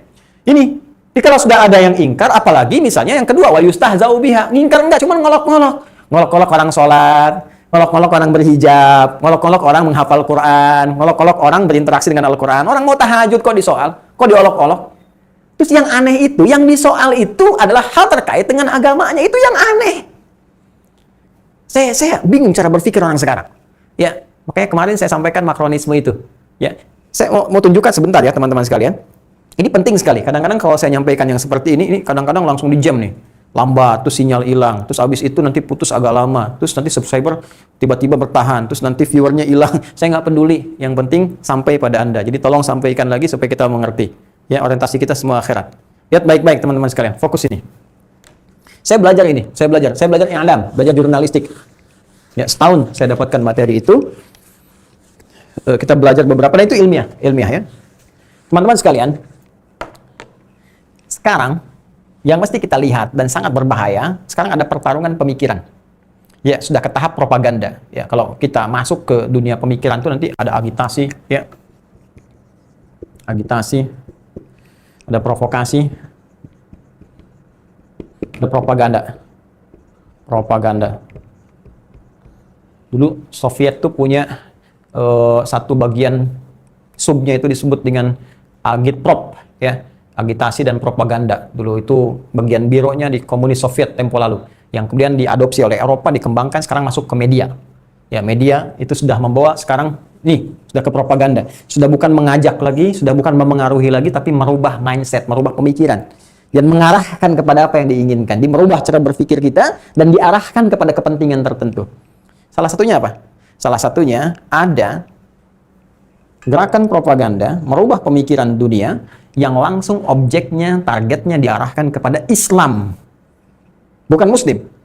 Kita harus cerdas berpikir, teman-teman sekalian. Bedakan antara Islam dengan Muslim. Islam, seperti tulisannya, Islam tuh ajarannya. Islam tuh dinnya, ajarannya, isinya, panduannya, pedomannya. Quran surah ketiga, Ali Imran ayat 19, Innad dina indallahil Islam. Jadi kalau kita berbicara Islam, kita berbicara dinnya, berbicara ajarannya, pedomannya, petunjuknya. Orangnya disebut Muslim. Nah, Muslim, aslama yuslimu Islaman muslimun, orang Islam, orang yang memeluk Islam, orang yang berusaha menjalankan pedoman-pedoman dalam Islam, orang yang berusaha menjalankan ajaran-ajaran dalam Islam. Ada yang usahanya sungguh-sungguh jadi orang baik seperti dituntun Rasulullah SAW. Ingat di zaman Rasulullah itu, ya, berandal banyak, ya, begal nggak terhitung, segala macam tindak keburukan ada. Nabi datang membawa risalah Islam, diajarkan, mereka sungguh-sungguh, begitu benar-benar sungguh-sungguh jadi orang terbaik di masanya yang menginspirasi ke masa depan. Ya, Anda mau cari orang jujur, di situ paling kumpul yang terbaik. Anda cari orang tawadhu, di situ yang paling hebat. Anda cari orang dermawan, di situ ditemukan yang paling dahsyat. Semua puncak kebaikan ada di situ. Sampai mereka bertransformasi dari jahiliyah menjadi khairu ummah dan diakui oleh sejarah. Silahkan cek, diakui oleh sejarah. Sampai bahkan menginspirasi sampai ke Eropa. Bukan hanya dengan akhlaknya, adabnya, yang sekarang banyak berlaku di berbagai tempat belahan dunia, bahkan dengan pengetahuannya. Cek semua pengetahuan yang dikembangkan oleh orang-orang Eropa sampai dengan saat ini. Lihat akarnya, maka Anda akan temukan pada puncaknya kembali kepada ajaran-ajaran keislaman yang dibawa oleh Rasulullah SAW. Itu. Tapi orang-orang yang tidak berusaha dengan baik, ya, bahkan hanya kamuflase saja, seperti Abdullah bin Ubay bin Salul, Musailamah al-Kadzdzab, sudah ada di zaman Nabi. Ngaku Islam, cuma mohon maaf, masuk ke situ hanya untuk menjelek-jelekan saja, hanya untuk berbuat makar. Udah ada Abdullah bin Ubay bin Salul, ada orang munafik zaman dulu. Ya, Musailamah al-Kadzdzab ngaku Muslim, Nabi hidup, selepas wafat ngaku Nabi. Jadi, ya, abah yang ngaku Nabi itu yang sekarang saya ngaku Nabi, udah ada. Anda terlambat jauh Anda. Zaman dulu udah ada. Dan selesai kehidupannya, nastapa, merana sampai kembali kepada Allah Subhanahu wa taala. Jadi, dari dulu orang yang masuk Islam itu Muslim dah banyak, yang baik-baik banyak, yang nggak baik pun ada karena nggak serius menjalankan keislamannya. Ya, yang nggak serius itu siapa? Orang Islamnya. Islamnya bagus, silahkan cek di Islam. Semua buka ajaran Islam, di Al-Quran buka, di hadis buka. Nggak akan Anda temukan ajaran-ajaran yang menjerumuskan pada keburukan. Demi Allah saya katakan, semua kamu jadi Islam, baik semua kalau benar Islamnya. Ya, bagaimana bisa korupsi? Melihat yang jelek aja nggak boleh? Ya, kan Quran yang mengajarkan. Qul lil mu'minina yaghuddu min absarihim, katakan pada pria yang merasa beriman, sudah masuk Islam, imannya bagus, pandang yang baik saja. Ini gimana mau korupsi? Mau lihat aja nggak boleh yang jelek. Terus korupsi sambil merem, Ustaz. Ya ilah, mau merem korupsi. Gimana? Ya, tangannya aja nggak boleh. Mencuri, dipotong tangan. Wasariqu wasariqatu faqtu aydiyahuma. Ya, pencuri, potong tangannya. Gimana mau dipotong tangan mau mencuri? Nggak bisa. Ya, bicara baik. Ya ayyuhalladzina amanu, hai pemilik iman, la yaskhar qaumin qaum, jangan saling mencela. Gimana mau bikin hoax? Mencela nggak boleh, bikin buruk aja nggak boleh. La yaghtab ba'dukum ba'd, jangan gosip nggak boleh, mencela nggak boleh.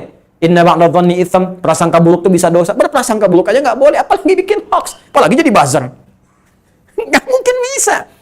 Ya, jadi Islam tuh pasti bagus. Quran tuh bagus. Nggak ada orang belajar Quran benar misalnya jadi buruk. Nggak mungkin. Apalagi jadi teroris. Membawa teror itu mustahil. Mustahil.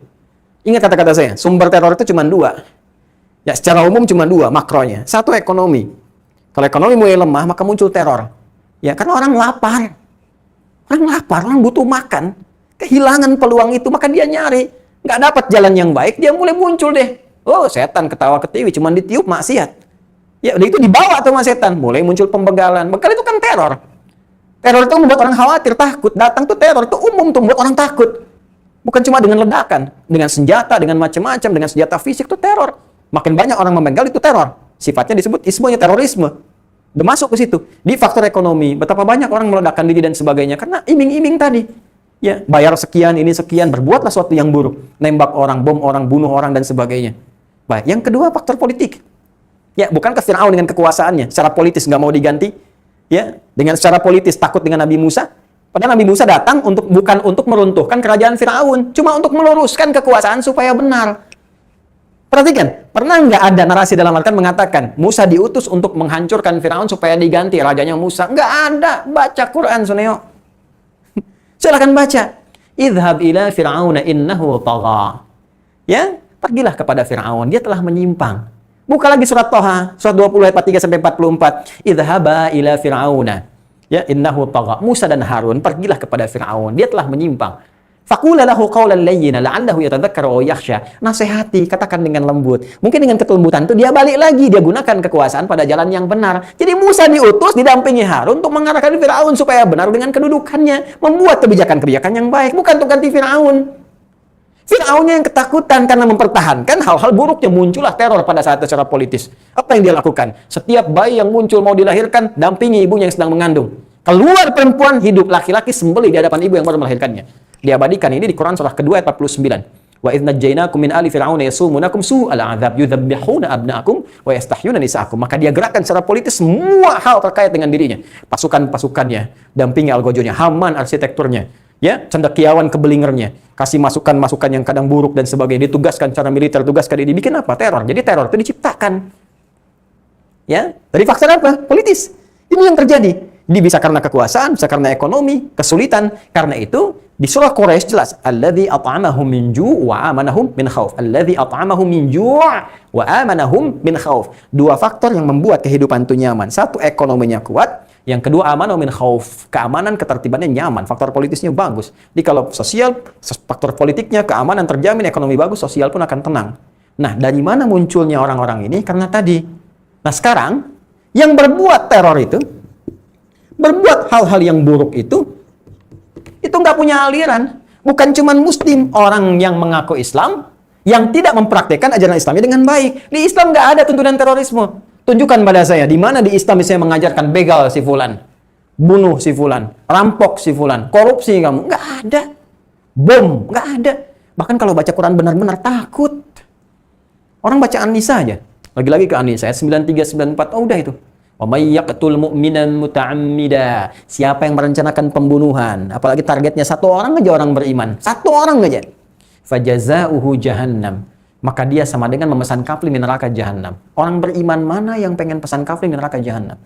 Khalidan fiha, kekal di dalamnya, enggak pernah keluar.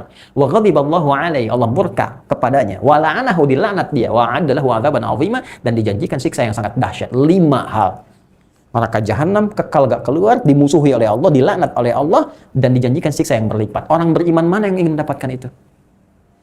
Ini kalau orang benar baca Qurannya nggak mungkin tiba-tiba datang bom di sana sini, berangkat ke sini, bom tempat ini, bom tempat itu bukan Islam. Nggak ada ajarannya. Kan itu saya katakan pada Anda, hati-hati kalau ada ajaran, ajakan, tiba-tiba kayak orang baik, terus datang nih ke jalan tamrin, itu jihad fisabilillah. Jihad fisabilillah itu jadi jalan Allah, bukan di jalan tamrin, Suneo. Tapi kita negeri aman. Jadi kalau ada yang ngajak-ngajak tiba-tiba demikian, itu bukan Islamnya. Nih, ini nih. Nih, oknumnya di sini. Yang mengaku Muslim tapi tidak menerapkan ajaran Islam dengan baik. Sama aja dengan yang lain juga. Boleh jadi ada yang Kristen juga nggak baik, ada yang Hindu nggak baik, ada yang Buddha nggak baik. Ya, sekarang pertanyaannya, kenapa di soalnya Islamnya? Kenapa setiap ada kejadian-kejadian di soal Islam, dibawa Islamnya? Coba lihat kemarin yang di Perancis, Emmanuel Macron misalnya. Apa yang dia katakan? Islam sedang krisis. Kok Islam yang dibawa? Nilai intelektual Anda kemana? Ini kalau yang salah orangnya, jangan disoal ajarannya. Kalau logika berpikirnya seperti itu yang saya katakan makronisme kemarin, kalau logika berpikirnya begitu, kacau kemudian. Ya, dialektika kehidupan. Anda bisa kebayang nggak? Ya teman-teman sekalian. Ini jangan dulu masuk ke keyakinan ya, agama. Institusi pendidikan aja, kampus A, kampus B, kampus C. Ya, ada alumni kampus tertentu, misalnya korupsi, pernah nggak disebutkan kampusnya? Ya, koruptor kampus A, koruptor kampus B. Saya aja lisan saya nggak sanggup mengucapkan itu. Saya nggak pernah dengar KPK mengumumkan ini ada koruptor kampus A, ya, koruptor kampus B. Silakan masukin ya kampusnya, kampus-kampus besar di Indonesia. Ya, sebutkan itu. Kalau koruptor kampus A, koruptor kampus B, nggak pernah ada. Yang disebutkan namanya, inisial lagi, fulan, fulan, fulan, fulan, fulan. Kenapa sekarang bisa sangat mudah mengatakan Islamnya? Islam teroris, Islam radikal. Islam A, Islam B, Islam C. Ya, yang membuat penembakan di New Zealand kemarin apa agamanya? Apa pernah disebut terorisme A? Ya, di Myanmar siapa yang membantai umat Islam pada saat itu? Siapa? Nggak pernah disebut. Misalnya teroris agama B. Ya, di India siapa yang menghancurkan masjid-masjid, membunuh banyak orang Islam di sana? Apa pernah disebut teroris agama C? Tidak pernah. Bahkan lisan saya pun nggak sanggup menyebut agama-agama lain terkait dengan teroris. Karena terorisme nggak punya agama. Ini ada kesalahan berpikir teman-teman sekalian, ada propaganda besar sekarang yang ingin menyoal langsung targetnya ke ajarannya. Apa tujuannya? Merubah ajaran Islam. Bukan orang Islamnya, merubah ajarannya. Ini yang ingin mereka kesankan bahwa Islam itu buruk, Islam itu jelek, identik dengan kekerasan dan sebagainya. Ya, ini yang persoalannya ini. Islam, ISIS misalnya, kan Islam yang dibawa, bukan ininya. Bukan oknum muslimnya, tapi Islamnya. Kenapa yang ditengahkan selalu Islam? Jadi kalau Anda berhadapan dengan yang seperti itu, Anda balikan tanyakan. Kenapa nggak disebut Kristen radikal? Kenapa yang disebut Buddha radikal, Hindu radikal? Ya, dan sebagainya. Kenapa yang muncul Islam radikal? Padahal Allah kasih contoh. Nih, di Myanmar begini, di India begini, di New Zealand begini, di Swedia dulu begini. Ya, apa yang terjadi? Karena ada persepsi yang bersamaan, satu propaganda besar ingin mengesankan bahwa ajaran Islam jelek, sehingga mereka menawarkan persepsi keislaman yang mereka ciptakan sendiri. Nih, Islam liberal, Islam plural, dan sebagainya. Dari dulu mengamalkan Islam baik-baik saja. Ada hampir 2 miliar umat Islam di muka bumi. Ya, dan yang lain baik-baik saja.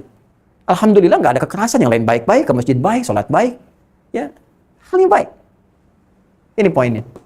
Ya, jadi ini yang kita coba koreksi teman-teman sekalian, dan celakanya ini diwariskan, diamini, diserap, dan dipopulerkan. Bahkan oleh orang yang mengaku muslim sendiri. Itu yang disebut dengan munafik. Saya tegas katakan munafik. Tegas. Munafik. Munafik. Dari mana taunya? Firman Allah. Yustahza'u biha. Tiba-tiba dibawa-bawa.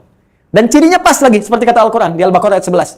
Wa idza qila lahum la tufsidu fil ardh. Koreksi. Itu kata-kata nggak benar. Minta maaf saja, selesai persoalan. Innama nahnu muslihun. Yang saya maksudkan, nggak semua Islam kok, cuma separatisme Islamnya. Islam separatis. Kok Islamnya dibawa-bawa? Separatis ya separatis aja. Ekstremis ya ekstremis aja. Kenapa bawa-bawa Islamnya? Ya itu dia yang kami maksudkan, ingin perbaikan untuk umat Islamnya. Ini innama nahnu muslihun. Sama. Itu sama-sama dibawa ke Indonesia. Muncul intelektual. Yang dimaksud Anda siapa? Anda juru tafsir mana? Kok tiba-tiba jadi menafsirkan? Ya, kalau mau menafsirkan, ya hilangkan kata Islamnya. Ya, bahas tentang hal-hal yang menyimpangnya. Ini yang kita luruskan.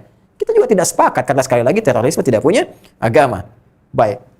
Qad nazzala 'alaikum fil kitabi an idza sami'tum ayatillahi yukfaru biha wa yustahza'u biha fala taqudu ma'ahum. Jadi kalau ada yang dengar seperti itu, jangan sertai mereka. Fala taqudu, jangan sertai. Jangan duduk dengan mereka. Kalau bikin bacaan, tinggalkan bacaannya. Kalau ceramah, tinggalkan ceramahnya. Ya, kalau bikin produk, tinggalkan produknya. Hatta yakhudhu fi haditsin ghairi, sampai mereka sadar itu salah dan balik baru minta maaf. Kalau itu benar, kalau MUI menganjurkan kemarin kejadian misalnya nggak pernah mau minta maaf, itu benar. Ya, nggak usah di sweeping. Ngapain sweeping? Nggak pernah datang, nggak usah datang ke toko-toko, nggak usah. Kalau jiwanya sadar beriman, cukup tinggalkan, nggak usah dibeli. Kalau ada di supermarketnya, Anda di situ karyawannya udah tutupin, bagus tuh kemarin tutupin, nggak usah diambil, sudah selesai. Sampai kemudian minta maaf, selesai. Sadar bahwa itu salah. Itu elegan kan? Nggak usah mencela, kan? Nggak usah mencaci yang sudah jelek sama dengan jeleknya. Nggak usah mencaci. Kenapa harus mencaci lagi? Tinggalkan aja. Ya, innallaha jami'ul munafiqin. Itu dalilnya. Ya. Sungguh Allah akan mengumpulkan munafikin wal kafirin dan orang-orang ingkar fi jahannam jami'a, di jahannam keduanya. Dulu saya masih mencari apa tafsir ayat ini. Sampai terjadi kejadian-kejadian baru kita sadar. Oh, ada orang-orang yang belum beriman, yang kuat menyerang Islam, tiba-tiba dikuatkan oleh orang yang mengaku beriman. Karena itu ayat yang mengatakan, orang yang ngaku-ngaku ini disebut munafik.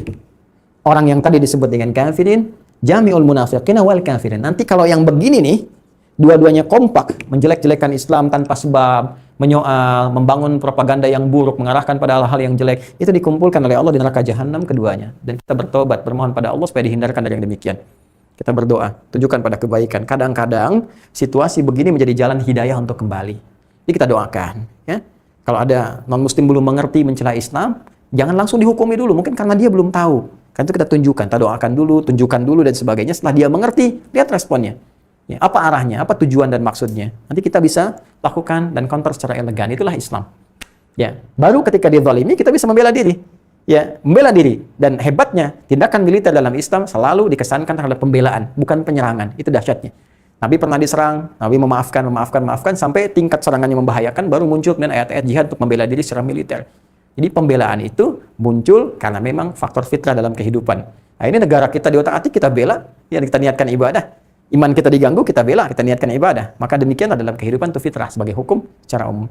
Saya mohon maaf ya kalau saya tegas di sini menyampaikan, karena ini penyakit yang sangat berbahaya. Yang kita harus cintai, karena negara kita Indonesia ini adalah anugerah Allah Subhanahu wa taala. Kita mesti jaga. Jaga negara ini. Jaga, cintai bangsa kita. Nggak usah diutak-atik lagi. Semuanya sudah utuh atas berkat rahmat Allah yang Maha Kuasa. Ini berkah Allah Indonesia ini, rahmat Allah. Ya, keinginan luhur itu sudah dari lama pengen merdeka, dan dengan dirongkar keinginan luhur sudah lama, ini berkat Allah diturunkan, rahmat Allah. Kita beribadah dijamin lewat undang-undang, ya. Bahkan dasar negara kita itu yang pertamanya ketuhanan yang Maha Esa. Pasal 29 ayat 1. Pasal 29 ayat 1, negara berdasar atas ketuhanan yang Maha Esa. Itu nanti jembatan untuk menafsirkan Pancasila yang sila pertama itu. Ya, bahkan nanti sila keduanya, ya, kemanusiaan yang adil dan beradab diturunkan lagi banyak. Sila satu aja yang ketuhanan yang Maha Esa, negara dari dasarnya, dasar ketuhanan, dan kita dijamin untuk beribadah di ayat 2, pasal 29. Negara menjamin kemerdekaan tiap-tiap penduduk untuk memeluk agamanya masing-masing dan beribadah menurut agama dan kepercayaannya itu. Sudah indah, sudah baik. Maka jaga dengan mencintainya. Bagaimana cara mencintainya? Dengan menerjemahkan nilai-nilai ibadah sesuai dengan petunjuk Allah kita sebagai umat Islam. Jangan korupsi. Islam melarang korupsi. Jangan membegal, jangan merampok, jangan zina, jangan berselisih. Hidup dengan tentram, hidup dengan baik, sholat dengan bagus. Ya, makanya umat Islam saya sarankan, ayo kompak semuanya, bersatu, jangan berselisih. Kompak, terus kuatkan. Karena orang Islamnya kuat di Indonesia, itu membantu pada negara. Kan 200 juta lebihnya orang Islam. Maka orang Islamnya kompak, saling mengenal, ya, saling menguatkan, ekonominya kuatkan, pedagangnya saling bersaudara, ya, saudarakan, para pengusahanya kumpul. Ya, coba orang Islam tuh bikin sih.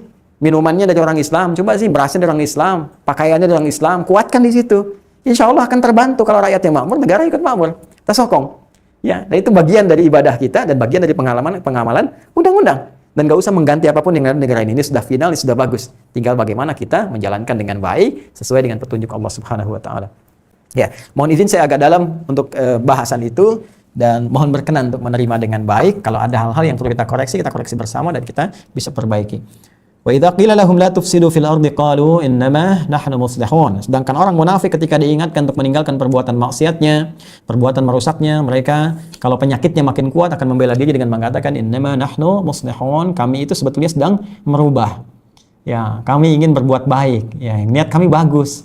Ya, niat Anda bagus, cuman kan penyakit Anda bermasalah, hati Anda bermasalah. Bagaimana bisa berniat bagus sementara hatinya bermasalah? Niat itu kan dari hati, ya kan? Karena itu Allah infokan lewat ayat ke-12, ala innahum humul mufsiduna walakin la yash'urun. Ala harful ikhbar wa taukid. Ala itu huruf penguat, ya, dan taukid yang menekankan. Biasanya begini, kalau di Al-Quran ada huruf penguat dan menyampaikan informasi, ikhbar wa taukid, itu menunjukkan informasi yang disampaikan sangat penting. Ya, informasi yang disampaikan sangat penting. Jadi kalau ada ala itu informasinya penting.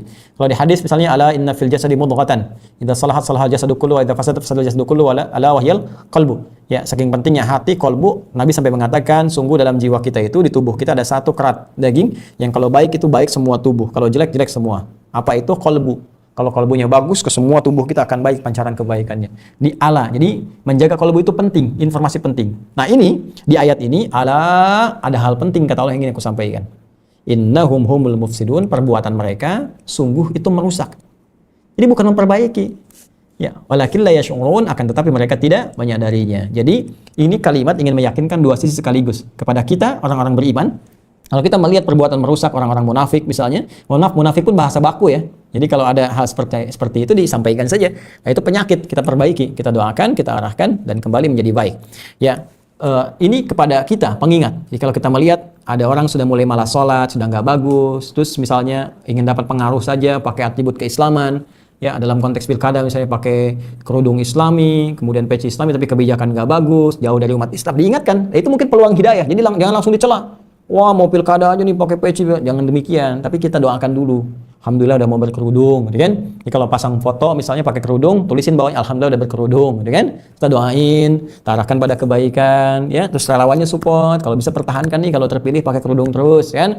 Pakai peci terus, ke masjid lagi, ya. Kalau ada yang pakai apapun atribut keislaman ya kenakan dengan baik, Alhamdulillah kita doakan sesuai dengan tempatnya. Jadi kita arahkan demikian. Jangan putus asa, ya kan? Seperti Nabi Musa, terus diminta diarahkan. Seperti Nabi pun dengan Abdullah bin Ubay bin Salul, tetap menemani dalam kehidupannya dan memberi petunjuk, walaupun yang bersangkutan enggan untuk berubah. Jadi kalau ada orang buruk enggan berubah, sudah ada kakek moyangnya, jangan diikutin dan nestapa hidupnya. Ya. Kemudian yang kedua juga pengingat untuk orang yang memiliki sifat nifak, bahwa perbuatan Anda merusak. Anda merusak. Anda menyuruh orang berhijab, menyuruh orang menghafal Quran itu merusak, berbahaya. Berbahaya. Termasuk sekali-kali jangan menyoal, jangan dibawa-bawa ya ke Indonesia, teman-teman. Penyakit di luar jangan diimport ke sini. Ya, kalau diimport ini menunjukkan bahwa Anda pun bermasalah. Ya, jadi kalau ada yang bawa-bawa ke Indonesia, terorismenya dibawa ke sini, diimport dari luar ke sini, terus persepsinya dibawa juga, apalagi kalau dibuat semacam proyek tertentu, itu berbahaya, berbahaya. Membuat stabilitas terganggu, keamanan terganggu, segala rupa terganggu. Jangan tukar dengan dunia semata. Jangan tukar, berbahaya. Bertobatlah kepada Allah karena hanya sementara saja. Suatu saat kita kembali kepada Allah. Kita ingin damai, tentram, makmur, maju, saatnya kita berjaya dalam kehidupan, ya. Walakin la yash'urun, akan tetapi tidak menyadarinya. Baik, ini adalah ringkasan dari tafsir yang dituliskan dari beberapa ulama, termasuk di hadapan saya ini ada Ibnu Katsir. Saya sudah baca ini, ya sudah saya baca, saya sarikan kembali. Jadi kalaupun kita baca lagi, insya Allah tidak akan jauh dari apa yang telah saya sampaikan. Tapi ada yang menarik di sini. Ketika membaca A'udzubillahi minasyaitonir rajim, an Salman al-Farisi wa idza qila lahum la tufsidu fil ard qalu innama nahnu muslihun qala Salman lam yaji ahlu hadhil ayat ba'du. Ya, ini menarik nih. Jadi di era sahabat Salman Al-Farisi radhiyallahu taala anhu, karakter begini belum terlihat kata beliau. Yang beliau alami ya. Jadi orang-orang munafik yang diingatkan kena penyakit nifak, diingatkan supaya berubah jadi baik, itu membela diri dengan pembelaan begitu belum ada. Ya, jadi kita diingatkan, ini jangan begitu dong. Jangan Islam yang disoal, jangan Anda bilang Islam dalam keadaan krisis, jangan Anda bilang separatis Islam, ya, jangan bilang demikian, jangan bilang Islam teroris. Ya, karena agama ini mengajarkan kebaikan. Terorisme tanpa agama, tiba-tiba klaimnya, oh enggak kok, yang kami maksudkan untuk perbaikan. Ya, kami enggak menyoal Islamnya, cuma ada yang ekstrim. Ya, jangan disebut Islamnya. Nah, ini persis gambarannya, kata Salman, zaman saya belum ada. Kalau Salmannya masih ada, kita bilang, Salman, radhiyallahu ta'ala anhu, Sayyid Salman, sekarang ada. Sekarang nampak. Ya, 15 abad yang lalu, Salman Al-Farisi mengatakan, lam yaji ba'du, ya, lam yaji ahlu hadhil ayat ba'du. Ini tafsir Ibnu Katsir, tafsir Al-Qur'anul Azim, teman-teman sekalian, di ayat yang ke-11. Lam yaji ahlu hadhil ayat ba'du. Ya, pemilik ayat ini, pelaku di ayat ini belum nampak di zaman saya katanya. Zaman sekarang ada. Ya, termasuk sama Islam liberal, Islam plural dan sebagainya. Kalau diingatkan begitu. Bahkan ada yang langsung naik, ya seperti Al-Baqarah ayat 203. Ya, 24, maaf, 204, 25, 26 sampai 27-nya. 204, wa minan nasi may yu'jibuka qawluhu fil hayatid dunya wa yashhadullaha 'ala ma fi qalbi wa huwa aladul khisam. Di antara sementara manusia ada yang kata-katanya begitu menarik, retorikanya cantik, ya, membawa-bawa nama-nama Allah, kadang motong-motong ayat, motong-motong hadis, wa huwa aladul khisam, padahal dia musuh yang paling nyata. Wa idza tawalla sa'a fil ardi liyufsida fiha wa yuhlikal hartha wan nasl. Tuh, kalau dia berpetualang di bumi cuma berbuat kerusakan, fasad kan munafik. Ya? Wallahu la yuhibbul fasad. Allah enggak mencintai, enggak menyukai kerusakan. Wa idza qila lahu taqillah akhadhatul 'izzah. Tapi kalau diingatkan ittaqillah, ini enggak benar, enggak bagus. Itu akhadhatul 'izzah, naik dia. Kamu siapa? Saya ini gelarnya banyak. S1, S2, S3, ada yang profesor, ada yang macam-macam. Coba lihat, gelar tinggi-tinggi hanya untuk merusak, ngapain? Ya, yang paling aneh itu dia masuk fakultas Islam, kampus Islam, gelar tinggi-tinggi hanya untuk merusak Islam. Anda sehat? Anda sehat enggak? Anda tuh belajar tinggi-tinggi, sampai S3, bikin disertasi hanya untuk merusak Islam. Sudah jelas di Quran dikatakan zina haram, Anda bilang zina halal. Anda sehat nggak? Nah, coba dicek dulu. Anda sehat nggak? Ngapain sekolah tinggi-tinggi? Anak SD aja tanya zina haram. Ya, anak TK ditanya, anak saya TK tanya zina haram. Haram Bu ya, siapa itu yang bilang halal? Anak TK bisa jawab haram, Anda S3 bilang halal, Anda sehat. Itu yang paling bahaya, kok bisa di kampus Islam? Bawa-bawa Islam lagi. Universitas Islam. Jadi ketika membawa nama Islam, maka nilai-nilai keislaman hadir di situ, bukan anti-Islam diajarkan di situ. Itu bahaya. Kayaknya liberalisme, pluralisme, ya saya pilih situ, ya sekuler, liberal, pluralis itu berbahaya. Itu berbahaya. Saya tegas mengatakan, Anda nggak sepakat silahkan kita diskusi. Saya sangat terbuka gitu kan. Nanti kita bisa lihat dan dengan izin Allah mudah-mudahan kita saling mendoakan untuk mengarahkan pada nilai-nilai kebaikan. Mohon izin teman-teman sekalian kalau ada yang hangat-hangat ya malam-malam hari ini memang kalau perkara-perkara akidah yang merusak membahayakan mesti tegas dari situ. Ya, mesti tegas supaya kita paham ini hitam putihnya demikian. Yang hitam tinggalkan, putihnya ambil, kemudian kita mendoakan supaya saudara-saudara diarahkan kembali. Karena Quran pun mengarahkan begitu. Di ayat 146 An-Nisa Allah mengatakan illal ladzina tabu. Saking Allah semua harus taubat. Kecuali orang-orang yang taubat wa aslahu dan mereka memperbaiki diri. Kita bantu dengan doa supaya intelektualnya balik lagi jadi baik gitu kan. Terus buka lembarannya, hazanahnya, bukakan gitu kan, referensinya dan sebagainya. Dan semoga dengan itu semua punya peluang yang sama untuk bertobat di hadapan Allah Subhanahu wa taala. Itu kurang lebih ringkasan dari Quran surah kedua dari tafsirnya ayat ke-11 sampai dengan ayat 12. Dan kita akan lihat ciri berikutnya di ayat 13, 14 sampai dengan ayat 20 tentunya pada episode yang akan datang. Ya, nah, semoga Allah menguatkan jiwa kita untuk belajar dengan baik dan istiqamah sampai kita berpulang ke hadapan Allah Subhanahu wa taala. Sebelumnya mohon izin untuk menyampaikan beberapa informasi yang sangat penting. Ya, teman-teman sekalian, pertama bersyukur kepada Allah Subhanahu wa taala. Alhamdulillah bahwa program STUAH, Sekolah Terbuka Usahakan Al-Qur'an Hafal, setiap hari mengalami peningkatan-peningkatan. Semoga ini tanda kebaikan dari Allah Subhanahu wa taala dan bisa mengevaluasi diri kami semua supaya lebih dalam keadaan ridha Allah. Saya ingatkan kepada seluruh staf di ALC, At-Taisir Learning Center yang membawahi STUAH, termasuk musyrif ya, musyrifin, musyrifat, semuanya ikhlas. Ikhlas lillah. Dengan keikhlasan itu insya Allah ada keberkahan. Alhamdulillah teman-teman, sekarang sudah saya amati dari 2 pekan lalu sudah 12.000 per sehari yang setoran. Ya, 12.000 masuk setoran itu setiap hari. Dilihat pergerakannya naik 14.000, 16.000, diprediksi ke hari-hari ini sudah mau masuk ke 20.000. Itu per hari yang setoran ya. Jadi kita bersyukur kepada Allah semakin bertambah orang-orang yang mau menghafal Quran, dan yang sudah tergabung ini sudah lebih daripada 6.000 orang sekarang ini untuk menjadi ahli Al-Quran. Semoga semuanya dimudahkan Allah Subhanahu wa taala. Saya tidak ingin berhenti sampai di sini. Karena banyak sekali yang masih meminta, banyak masih bertanya. Insya Allah mohon didoakan teman-teman. Saya akan mengadakan kembali ya, mengadakan untuk 5.000 kembali, bahkan kalau perlu kita tambah lagi ya untuk paket yang kemarin sudah sebagian teman-teman kita dapatkan karena masih ada yang bertanya, dan saya akan coba prioritaskan untuk membagikan ini setelah kita ada ya, kepada teman-teman generasi-generasi terbaik ya, dari anak-anak sekolah, di mahasiswa di kampus-kampus. Mungkin nanti kita insya Allah akan coba create dengan teman-teman ALC ya di kampus-kampus. Kita akan ada gerakan untuk bagian dari untuk menghafal Quran. Nanti kita supportkan programnya. Mohon doakan, kita akan ada pengadaan lagi. Kalau teman-teman mau bantu dari yang ada, teman-teman sekalian, Anda boleh silahkan nanti terhubung. Kami sudah ada bagiannya. Nanti untuk yang pengadaan paket untuk hafalan Quran ada sendiri ya, untuk pesantren ada sendiri. Dan tolong saya ingatkan, mohon izin ya, mohon sekali hati-hati karena sekarang ini banyak yang mengatasnamakan Adi Hidayat. Ya, nama-nama di bawah bahkan logonya untuk minta donasi. Saya mohon sekali teman-teman hati-hati, dan saya ingatkan kepada para pelaku. Baru tadi saya diingatkan sama staf saya tidak pegang handphone saya, itu nanti ada yang membawa di Telegram ya, itu membawa ceramah Ustadz Adi Hidayat pakai logonya, terus bawahnya minta donasi untuk pesantren. Tapi takilah, bertakwalah kepada Allah. Anda bisa menggunakan cara yang baik, gak usah bawa nama saya. Ya, saya tidak pernah meminta sesuatu yang tidak ada kaitan dengan hal-hal yang kita kerjakan. Kalau nggak ada pun kami nggak pernah minta. Kalau ada kami atasi sendiri. Sifat saya insya Allah sampai hari ini bertahan. Kalau kita ada rezeki kita kerjakan sendiri, hasilnya kita bagikan. Kalau ada amalan berjamaah, saya akan infokan. Setelah selesai saya tutup. Saya nggak pernah continue meminta sesuatu pada hal yang tidak pernah saya kerjakan. Jadi kalau ada yang membawa nama Adi Hidayat, ceramah Adi Hidayat, macam-macam Ustaz Adi Hidayat, dan meminta sumbangan pada Anda di luar platform yang telah kami sampaikan, itu hati-hati. Kalau mau laporkan aja ke pihak berwenang. Ya, dan saya ingatkan, hati-hati jangan berbuat sesuatu yang buruk walaupun demi tujuan yang baik tapi caranya salah, itu berdosa.